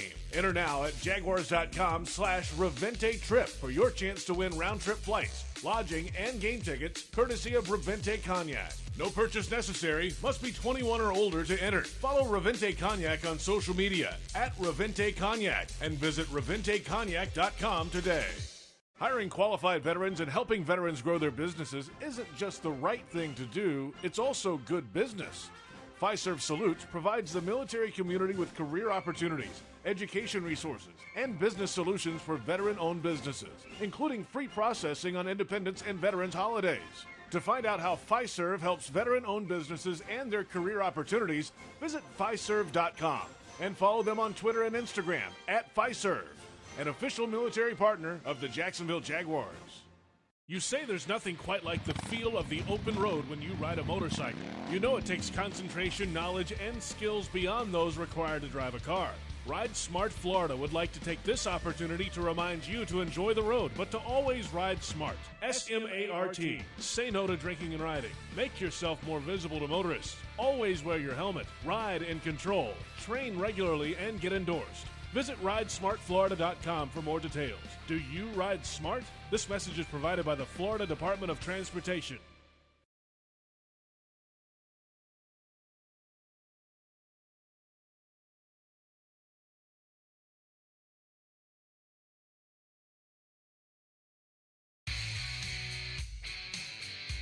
Welcome back. The Publix Tailgate Show continues from TIAA Bank Field. Publix, where shopping is a pleasure. It's Week 12. The Atlanta Falcons at 4-6. The Jacksonville Jaguars at 2-8. Today's game presented by CSX. CSX, how tomorrow moves. The Falcons lead the all-time regular season series 4-3. This is only the 8th meeting all-time in the regular year. Of course, the Falcons and Jaguars, actually for the Jaguars, the Falcons are the preseason team they have played the most in franchise history because of the proximity geographically. But, of course, in different conferences, don't get too much time against the Atlanta Falcons in the regular season. Time now for First Rounds on Us. New York Jets, first-round choice, Jeff Lageman. Jacksonville Jaguars have selected tackle Southern California, Tony Buselli. We head to the broadcast booth for the first time today. Jeff Lageman and Tony Buselli standing by. Good morning to you guys. Good morning, JP. Good morning, JP. How are you doing today? Doing great. Congratulations on the big Iron Bowl win yesterday, JP. That was something special. Yes, it was. How about that? And you got to call it, man. That's cool stuff. That was it was pretty incredible scene, no doubt about that. How many overtimes did it go? 4. Wow. Yeah, but it's not real overtime anymore. It's a free throw contest. I hate it, but I don't like it either. It's a great good win for Alabama. It's a gimmick. It's gimmicky, but that's fine. It was huge. Let's see if the Jaguars have something up their sleeve today similar to that. You know, it's been a struggle to score. The Falcons can say the same thing. I get that. But from a Jaguars perspective, what does creativity mean to you? Well, JP, we were talking about how the overtime's a little gimmicky. You might need a little gimmicks to get some points going on offense. You know, this week, and Jeff and I were talking about it before we came on, Urban saying they need to get more creative, and Darrell Bevel, Jeff, kind of going the other way, saying creative is when you move the ball down the field. Yeah, I'll give you the quote, because Urban said, they're going to do a full audit on the offense, and they need to be more creative as play callers, et cetera. And then Darrell Bevel says this. He says it, and I'm going to quote here, quote, "It looks creative when you're moving down the field and scoring points," end quote. Interesting. Listen, how do I say this? I don't know if it's the best business decision to go against what the head coach says when you're struggling offensively. I tend to probably lean towards Urban Meyer from the standpoint of this is an offense that you don't have a lot of talent on, so you got to get really creative to get guys open. Yeah, they got to find a rhythm. I mean, they don't have a rhythm right now, and with a young quarterback who was the first overall pick, you want to see some essence of offense that is building. And right now, without a running game, because James Robinson in the last 2 games, he's been about 2 yards less per carry in the rushing game. Now you don't have anything to kind of lean on. You don't have a foundation offensively for this offense at all. And so I agree with Urban in that you have to get creative, because creative is what works. There's no doubt. But part of being creative is finding what's going to work. And so Darrell Bevel has to do that. And with injuries in the NFL, and this team is no different than any other team in the National Football League, and that they're dealing with injuries. And once again, there's another injury with Agnew. But it's not like Agnew was an expected big-time offensive player going into the season. So they need to find a way to score points, plain and simple. Well, I'll even take it a step further, Jeff, because you're right about the scoring points, and you got to get creative. And what does that mean, getting creative? It can, it can be anything from getting more bunch formations, trying to get some rubs, and try to, flood areas to try to get guys open and create separation because they can't do it on their own. But, more concerning to me is, than the creativity and the lack of points, and these go together, is that the first overall pick is regressing. Trevor Lawrence is going backwards as far as his improvement, his production, just his overall play. And I think that has to be the focus. If I was the offensive coordinator of this team, it starts and ends with Trevor Lawrence, and I'd say, what do I need to do to get him going and make him more comfortable back there? Well, according to the head coach, he felt that Trevor played better last week than the previous weeks. And if you look at just numbers-wise and look at the throws, et cetera, you could probably make a case for that, but the reality is Jeff, the offense take the last series off has not been very good. Take the last series and tell me what the numbers look like. Not very good. Not very good. And that last series matters because you're talking about a lot of plays that they had offensively on that last drive in which the opponent, the 49ers, was totally playing you different. Yep, they're done. So it is hard to kind of say, okay, Urban's right on that, but from a pure statistic standpoint, there is a little bit to that. But the reality is the offense has got to get better, and the best part is that you're going against a defense that's not very good. Okay, and the Falcons defense, which is the second worst team in the National Football League at giving up points. So if there was ever a get-well week, JP and Mike, this might be it.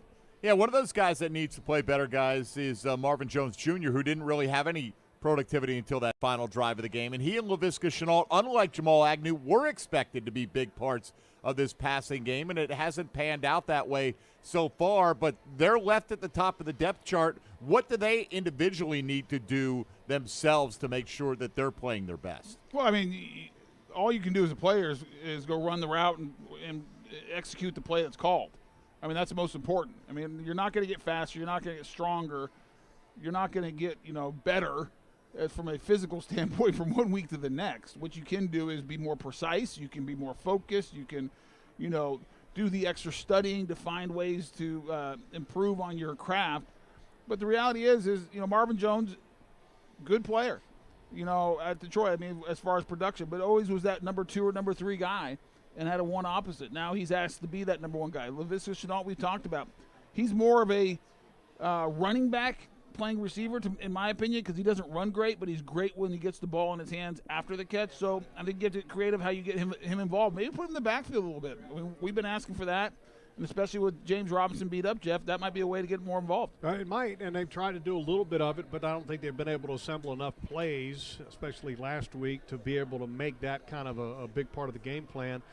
This week they're expected to get Brandon Linder back. I mean, we'll find out here in a little bit, but they are expecting to get him up. I think that will help from a leadership standpoint. Could James O'Shaughnessy help that much? I don't really think so, because Dan Arnold's a guy that is, I think, the best tight end that you have. Now, could you have a little bit more flexibility with 2 guys that can catch the ball at tight end? Maybe. Maybe. That might help a little bit. But the fact of the matter is you got to get your running game going. And then you've got to have Trevor Lawrence be more accurate.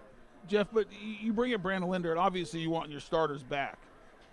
But how much of a lift is that really? Because I think Shadrick played well when Linder's out. I think he did too. And so is it – I'm just thinking positive. I'm trying to think of anything that's going to be positive for this offense, Tony. But my point is it that big of a jump from Shadrick to Linder in this ballgame?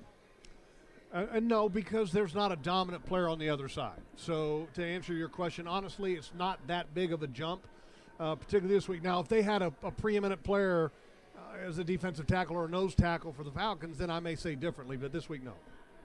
All right, guys, defensively, they were on the field all game last week, of course, 13 minutes on the opening drive. Yeah, but it was their fault. It was the offense didn't really give them any help. And let me go back and say it again, but it was their fault. Right, so the UF Health Finding Solutions, visit ufhealthjacks.org/game plan is how do you stop getting third down penalties? Oh, well, that's the great way to put it, JP, because on the first drive you had a couple penalties that enabled that long drive, and you could have had an offsides penalty on the field goal try, which would have kept the 49ers drive alive. I mean, first and foremost, you got to be smarter than what the defense has been. You can't have penalties in critical situations. You can't be offsides on a 3rd and 4 as a defensive lineman. That's like the first thing that they teach you about holding your water in hard counts. Be aware of it on 3rd and 4. The quarterback's going to do that because if he gets you, it's a free first down. Well, Smoot is a guy that's been around a little bit, and he didn't do it. I mean, that's disappointing. So first of all, you got to be a little bit more disciplined, I think is the right way to put it defensively. They had some issues with substitutions last week where they had 10 guys on the field, so you got to clean it up. Be better with your substitutions. You got to be smarter as a defense. You can't get ejected because you want to throw an open hand fist to a guy, which means nothing in a game.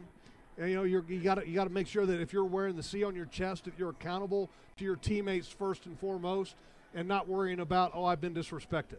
You got to be better than that, Rashawn Jenkins, and hopefully they will be better than that this week. And look, Matt Ryan in this offense in Atlanta, Tony. Me and Tony were talking because Tony covered the Falcons in previous games, and we always have a conversation about the opponent. And our first comment about the Atlanta Falcons offense was they're terrible up the middle. The center's terrible. They don't have a running game, and Matt Ryan can't do it all. This is an opportunity for I think it's we talk about a get-right game for the offense. I think this is a game where the defense, if they play up to their potential – and how they're capable of playing, I think they can dominate this offensive line for the Falcons. Crazy thing is, in Atlanta, they're broadcasting. Saying the same thing. Yeah, they're probably saying the same thing. I would guess so. That's UF Health finding solutions. Visit ufhealthjacks.org/game plan. We're back in a moment. We'll get the inactives. We'll get to my quest for a wire-to-wire championship in fantasy as well. We'll see if that continues. Plenty ahead. The Falcons and Jaguars coming up at 1 o'clock today, and it's the Publix Tailgate Show on Jaguars Radio.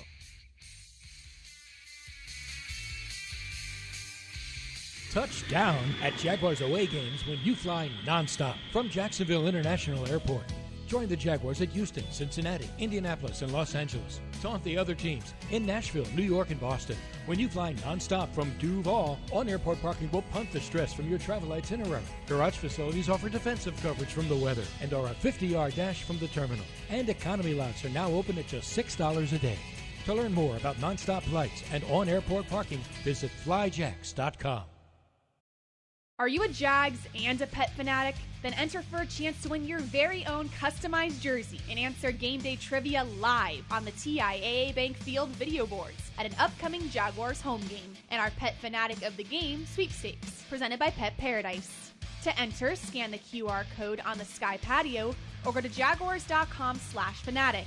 Terms and conditions apply. No purchase necessary. Void where prohibited. Must be 18 or older and a legal resident of Florida or Georgia. So we had a problem with our office IT systems a few months back. And of course, I don't want the boss getting upset about it, since she still hasn't forgiven me for last month's wardrobe malfunction. So I did the smart thing and called Sassine's Office Systems. They've provided top-notch IT solutions and services since 1981, including Canon copiers, printers, and mailing solutions. They even handle wide-format printers and electronic document storage, which is important since my boss still hasn't forgiven me for the birthday cake incident. Best of all, Sassine's Office Systems has flexible support programs, certified field techs, and fast, friendly service for one flat monthly fee. And saving money is always a good thing, especially since my boss still hasn't forgiven me for my parachute pants presentation. I was actually wearing parachute pants. Trust Sassine's Office Systems to handle your IT equipment and office systems, including Canon-connected copiers and printers. Learn more at sassines.com. That's SISSINES.com. This season, make Pepsi your go-to game day drink because it's the only drink for football watching. Just look for 20-ounce Pepsi products in the cooler door at your local Gate convenience store and see how you could win an exclusive VIP experience at the Jacksonville Zoo and an opportunity to eat lunch with a Jaguars player. Eat with a big cat. Courtesy of Pepsi and Gate. No purchase necessary. Visit jaguars.com/zoo for official rules and details. Ends 12/31/21. Hi folks, Frank Frangie here to tell you where to find the most authentic Southern Pit barbecue in all of Jacksonville. That's right, Bono's. For 72 years, Bono's has been smoking real pit barbecue right here on the First Coast. Smoked for hours, served in minutes, and always cut to order. You can find Bono's locations all around town and on game day at TIAA Bank Field. Bono's is the official barbecue of the Jacksonville Jaguars. If you want great barbecue, head to Bono's today. If you don't see a pit, it ain't legit.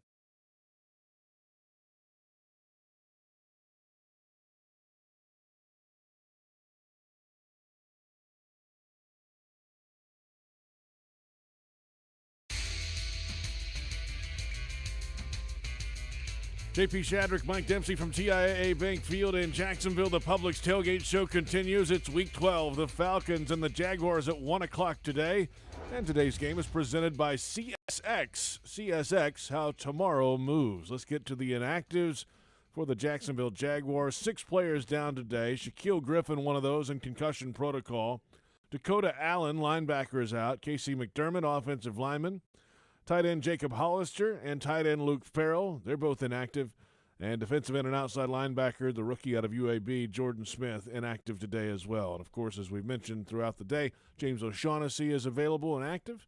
And Brandon Linder at center today for the Jags. All right, not everybody active for the Falcons among their big-name guys. The key one who will be missing today is linebacker Deion Jones, one of their better defensive players, not suiting up today for Atlanta. Kendall Sheffield, a cornerback, defensive lineman John Kaminsky, defensive lineman Mike Pennell, and defensive lineman Jonathan Bullard round out the inactives. That means Cordero Patterson is up and ready to go today. We'll see if he's able to take on his full workload, but he is at least available for the Falcons offense today to play both running back and wide receiver as he's done all year. All right. The inactives are in. Time now for the Fantasy Outlook. The guys in the booth join us again. Mike Dempsey, where do we stand heading into Week 12? JP Shadrick has a new enthusiasm for this segment this year, guys. But I understand why. He is trying to go wire to wire, as he points out every week, first place all season long.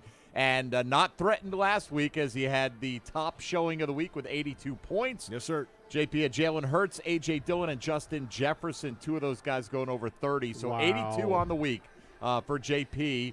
Jeff Loggeman was second on the week with hurt by CeeDee Lamb's 4, but ended up with 65 points. I kind of slumped along with 46. And then Frank and Tony, they tied for last place. How cute. With 41 points each. And because Frank selected ahead of Tony last week, Tony will have the first pick this week. The overall standings, JP has 648 points. Jeff is in second with 581. So a pretty big gap at the top right now. Nearly 70 points at the top. I'm in third at 563. Tony at 516. And Frank looking to break the 500 barrier. Goodness. I think he's got a great shot this week at 487. We select a quarterback, running back, wide receiver. It is point per reception scoring, and the trick is once you use a player, you cannot use him again all season long. Anyone who is selected can only be on one team that week. So the draft order is Tony, Frank, myself, Jeff, and then JP. So, Tony, lead us off, please. I'm going to go Justin Jefferson. All right, Justin Jefferson it is. Frank, on you. You know, last week, Mike, I was down to Jonathan Taylor and Dalvin Cook, and I picked Dalvin Cook. No. I wanted to share that with you with all the peeps. How about Jonathan Taylor Why today? not Yeah, Jonathan right. Taylor today, Frank? I think that's an excellent choice every week. I will go uninspiring list of running backs available to me, but I'm going to go with Joe Mixon at running back. That leaves Jeff on the clock. I will take Leonard Fournette. Oh, no. Okay, Lenny is off the board. JP moaning and groaning over Do there. some work. You're right about the running backs. They stink today. Give me Deebo Samuel. Deebo, top on my receiver list, so I will groan back at you. And one more, JP. Well, let's see. While we're young, let's go. Okay. All right. Last place. Come on, I'm not in last place. Last place guy over here. I'm not in last place. Fourth place. Daryl Fourth Henderson place Jr. of the Rams, I guess. All right, Whatever. Henderson Who it cares? is. All right, Jeff, back to you. You've got Fournette so far. I will take Joe Burrow. Okay, Joe Burrow threw 3 touchdowns against Pittsburgh earlier this year. I will go with Jalen Hurts at quarterback. That leaves Frank on the clock. I will go Russell Wilson. Okay, Russell Wilson. Tony. We're going to go Christian McCaffrey. Okay. And Lamar Jackson. Nice duo there for sure. Frank, need your pass catcher. How about Deontay Johnson? Deontay. Let's see who's next on my list. Oh, I could go a lot of ways here. I will go, how about Keenan Allen for myself today? Jeff? Dempsey, you took my guy, man. That's rare. I know. I will take DK Metcalf. Okay, Metcalf, and JP needs a quarterback. Well, you all have taken Justin Herbert already. I have not. I will right now. I haven't taken him, but you can have him. Thanks. Yes, you're welcome. All right, here's what we've got. Tony has Lamar Jackson, Christian McCaffrey, Justin Jefferson on paper. That's your best squad right there. Frank's got Russell Wilson, Jonathan Taylor, and Deontay Johnson. I have Jalen Hurts, Joe Mixon, and Keenan Allen. Jeff will roll with Joe Burrow, Leonard Fournette, and DK Metcalf. And JP has Justin Herbert, Darrell Henderson, and Deebo Samuel to round things out. Good luck, everybody. How you Week feeling? 12. How you feeling, Tony, on this one? I like my picks here. How many points am I behind JP right now? Let's see. Big number. 136 behind JP. Need a big week. Oof. Yeah, big week will get you there. It was a long season to go. We're all we all got looking. seven I give weeks of this JP credit. JP threw down the gauntlet and has backed it up now. Well, he did. He really has. He He did. waited till Hold he on, was hold on, like hold a on. month into the year and had a big lead. Wait a second. He Just threw down the saying. gauntlet, but then when I offered to bet him Yeah. multiple bets, didn't want it- he turned it he down. didn't want to do that? No confidence. I didn't want to take your money. No, he didn't want to lose I again. I want to take his money. Don't worry. He didn't have that I ain't all-pro gonna turn left it tackle down. money to throw around. Yeah, I ain't going to turn that down. All right, Tony, Jeff, we'll talk to you guys in just a little bit. PRI Productions, the Southeast full-service event company, has everything you need to bring your next idea to life. Visit PRIProductions.com and learn more.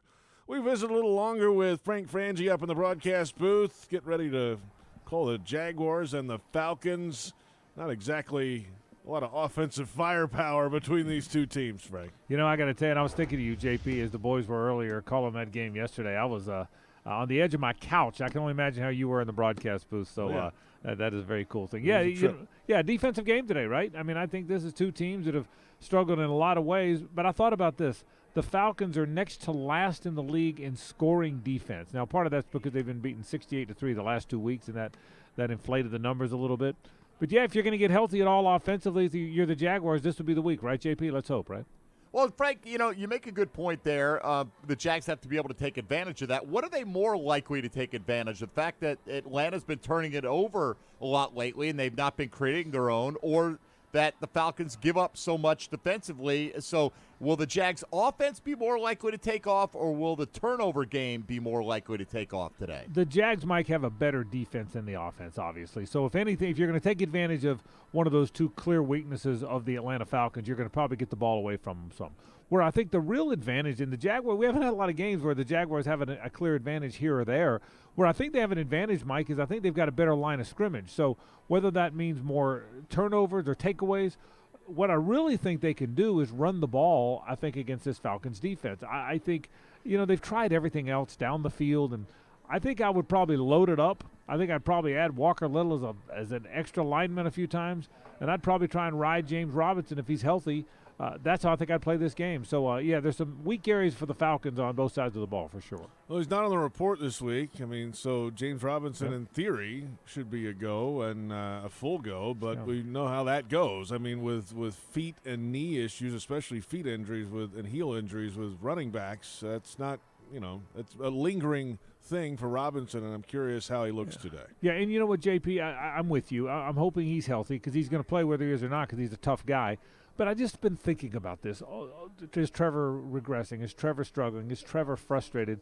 If you could take the burden off him just a bit, run the ball, shorten the game a little bit, trust your defense, who I think will play well in this game, maybe that's the way to go. They haven't really done that. Now, it's hard in the NFL. You have to have balance in the NFL. I get that. But they haven't really loaded it up where you're more physical. They were not going to be more physical than the 49ers last week. It's one of the most physical teams in the league. I think they can be today, particularly with some of the people that are down for the Falcons.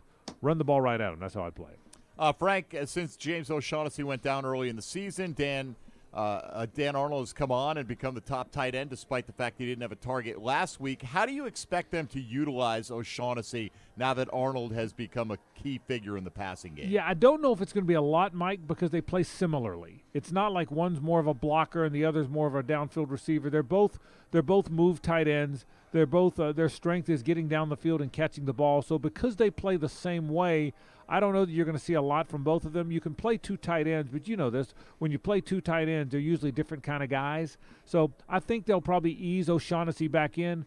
You're right, though. He was their best pass-catching tight end for a few years here until Dan Arnold was acquired and then emerged this year. But I don't sense a whole lot from James this first week back, Mike, because he and Arnold play sort of the same way. Again, I think you might see some heavy today, which means only one of those two guys in the game together. All right, so Jamal Agnew done, IR. Tavon Austin muffed a punt last week. Jadon Mickens comes in off the Tampa Bay practice squad. Welcome back to him. I guess you put him back there, right? I would think you have to, don't you? I don't think there's a lot of return guys here. Chris Claybrooks is really fast, but that hasn't really worked out as well as you would like, JP. Yeah, I think so. And, think about this, and I'm not making excuses for them. It's been a tough year. But my goodness, that receiver thing. Number one, they probably didn't do a good enough job of building the depth before the season. And then that whole receiver/return guy thing, man, they've tried. I mean, they did bring in Tavon Austin. They brought in John Brown for a peak last week. They tried to make Jamal Agnew a receiver because he is a fast guy. Man, oh man, nothing could go wrong. Not more could possibly go wrong at that spot. But as for return, yeah, Jadon Mickens' pretty good returner. He was good for Tampa Bay last year, and he was good before he left here. So you would think he's ready. I mean, he played part of the season with the Bucs. Absolutely, I'd put him back there. I don't think there's any question. All right, Frank, have a good call today of the Falcons and the Jags. We'll talk to you. Okay, boys. Thank y'all. Thank you, Frank Frangie out of here. The voice of the Jags joining us, and the Jaguars trying to get back on track today here at home against the Atlanta Falcons. The Jags struggling offensively. Trevor Lawrence, no passing touchdowns and fewer than 200 passing yards in each of the last 3 games, and 13 giveaways this season. That's tied for third most in the NFL this year, but those numbers have gone down a little bit over the last couple weeks. The turnovers, really, a lot of those came early in the season. He settled in, after the first 3-4 weeks of the season a little bit. He has, but I think there's been a call for, being more aggressive and say, you know what, it's not happening offensively right now. Maybe you need to risk a few more of these turnovers, JP, and take a few more shots, even with contested catches and receivers that are covered down the field. Just give you guys a chance to make a play. I think they really got that out of him early on because they didn't want him turning it over. But at this point, I don't know how much you have to lose by opening things up a little bit more offensively. Up next on the Publix Tailgate Show, we'll visit with the Ozone. Jaguars.com senior writer John Oehser joins us from the broadcast booth. We'll get his final thoughts ahead of this Week 12 game. And then Jaguars Radio Network coverage starts at noon with countdown to kickoff. We're a little over an hour away from Week 12. The Atlanta Falcons and the Jacksonville Jaguars coming up. And from TIAA Bank Field, this is the Publix Tailgate Show on Jaguars Radio.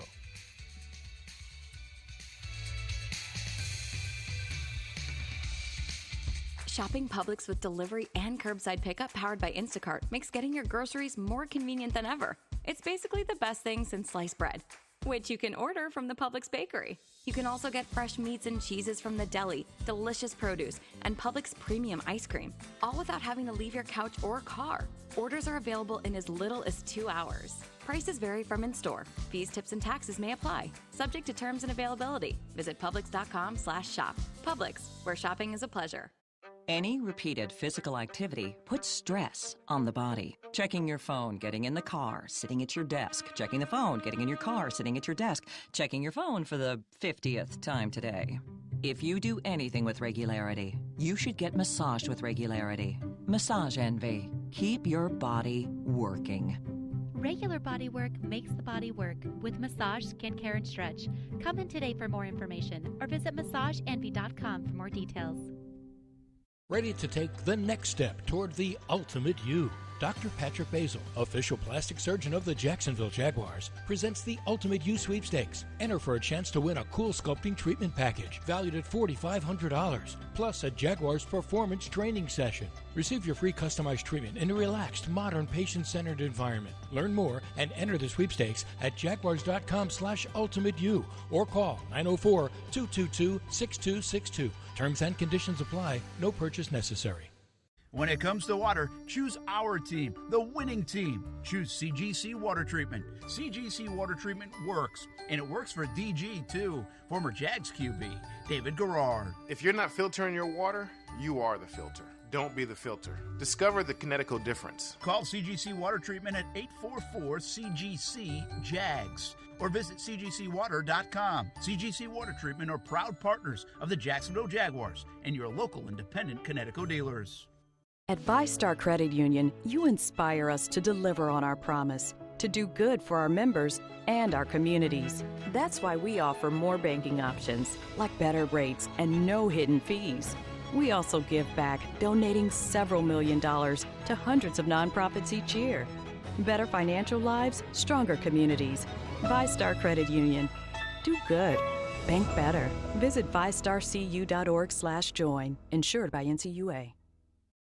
Brooks Rehabilitation is looking for exceptional nurses who want to work where miracles happen. They're hiring for RN, LPN, HHA, and CNA positions across their inpatient, skilled nursing, and home health care settings. Brooks nurses serve as leaders, advocates, change agents, and care coordinators for their patients. They offer flexible schedules, career advancements, and continuing education, competitive pay, plus bonuses, shift premiums, and sign-on bonuses. Apply now at brooksrehab.org/nurse careers.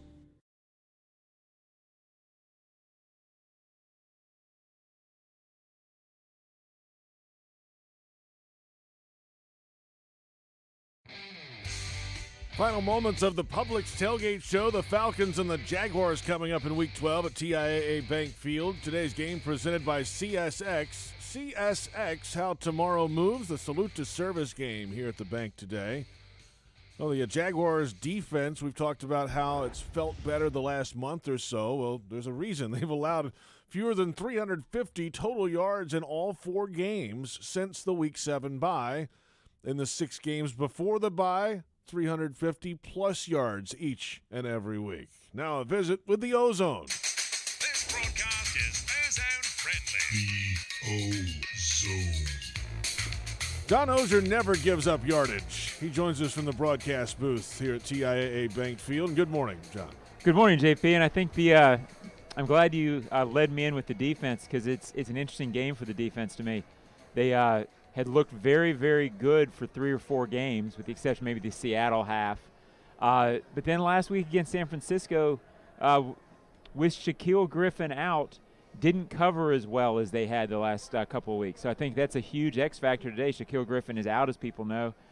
Can they be the defense that they were for 3 or 4 weeks, or starting to be, without him in the lineup? To me, everybody's sort of, well, Matt Ryan's a 14-year guy. He's not the same. He's still pretty good. He's still a good test for this Jaguars secondary.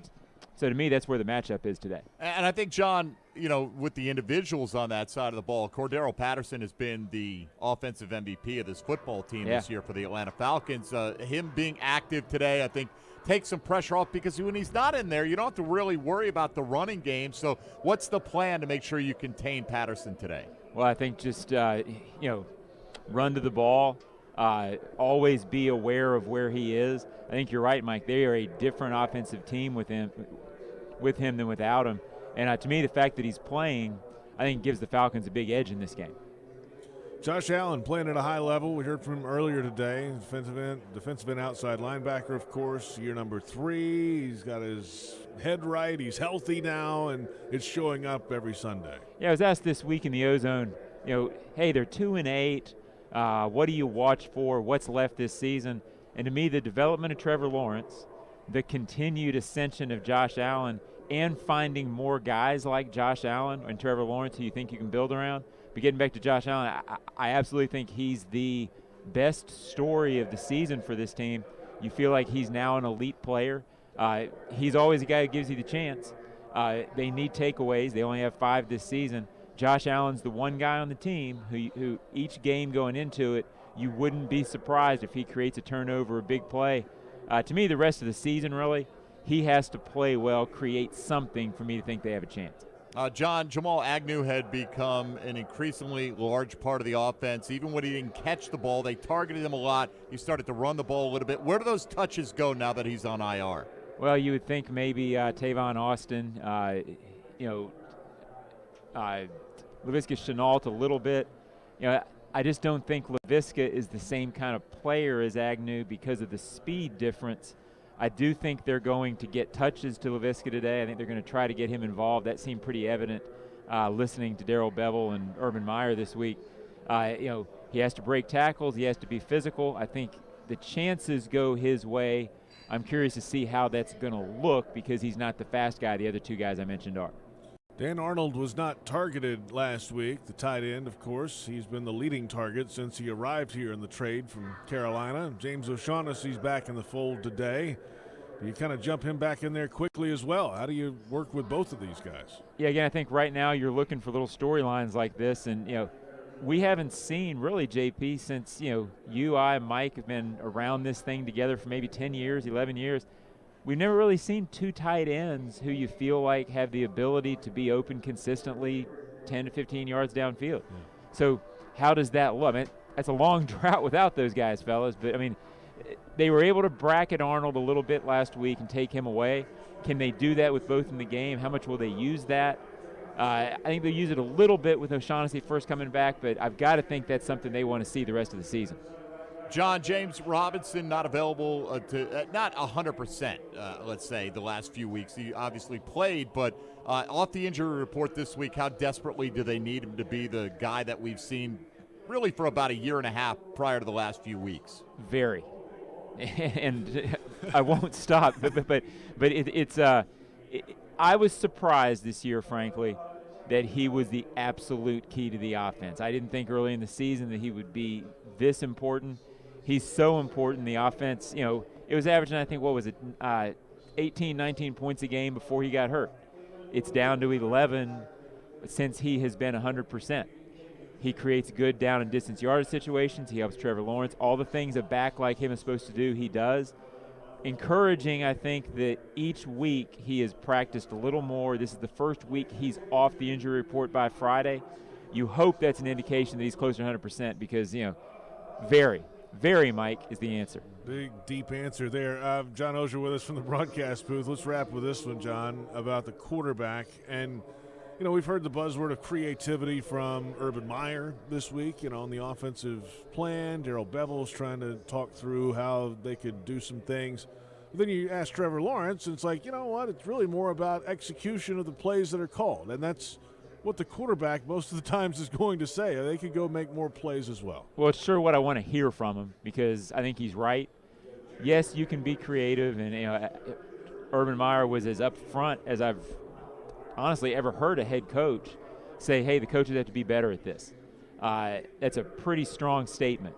But I liked the statement, and I believe more the statement from Trevor Lawrence of, hey, the plays work if guys get open.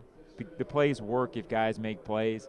And his whole thing as a quarterback is call the play whatever. I've got to go make it. So that's what I want to hear. That's what I believe. And, you know, I think they'll be a little more creative, but it's still up to Trevor Lawrence and these receivers to make plays. Got to throw it, got to catch it, got to run it, got to block it, and got to score. That would be a nice ending to all that. Some touchdowns with the game in the balance would be a huge step for this offense right now. It'd be big for sure. John, have a great day today. Guys, thank you. Appreciate John Oehser joining us from the broadcast booth here at TIAA Bank Field. The Jags and the Falcons coming up. Yeah, touchdowns when they matter.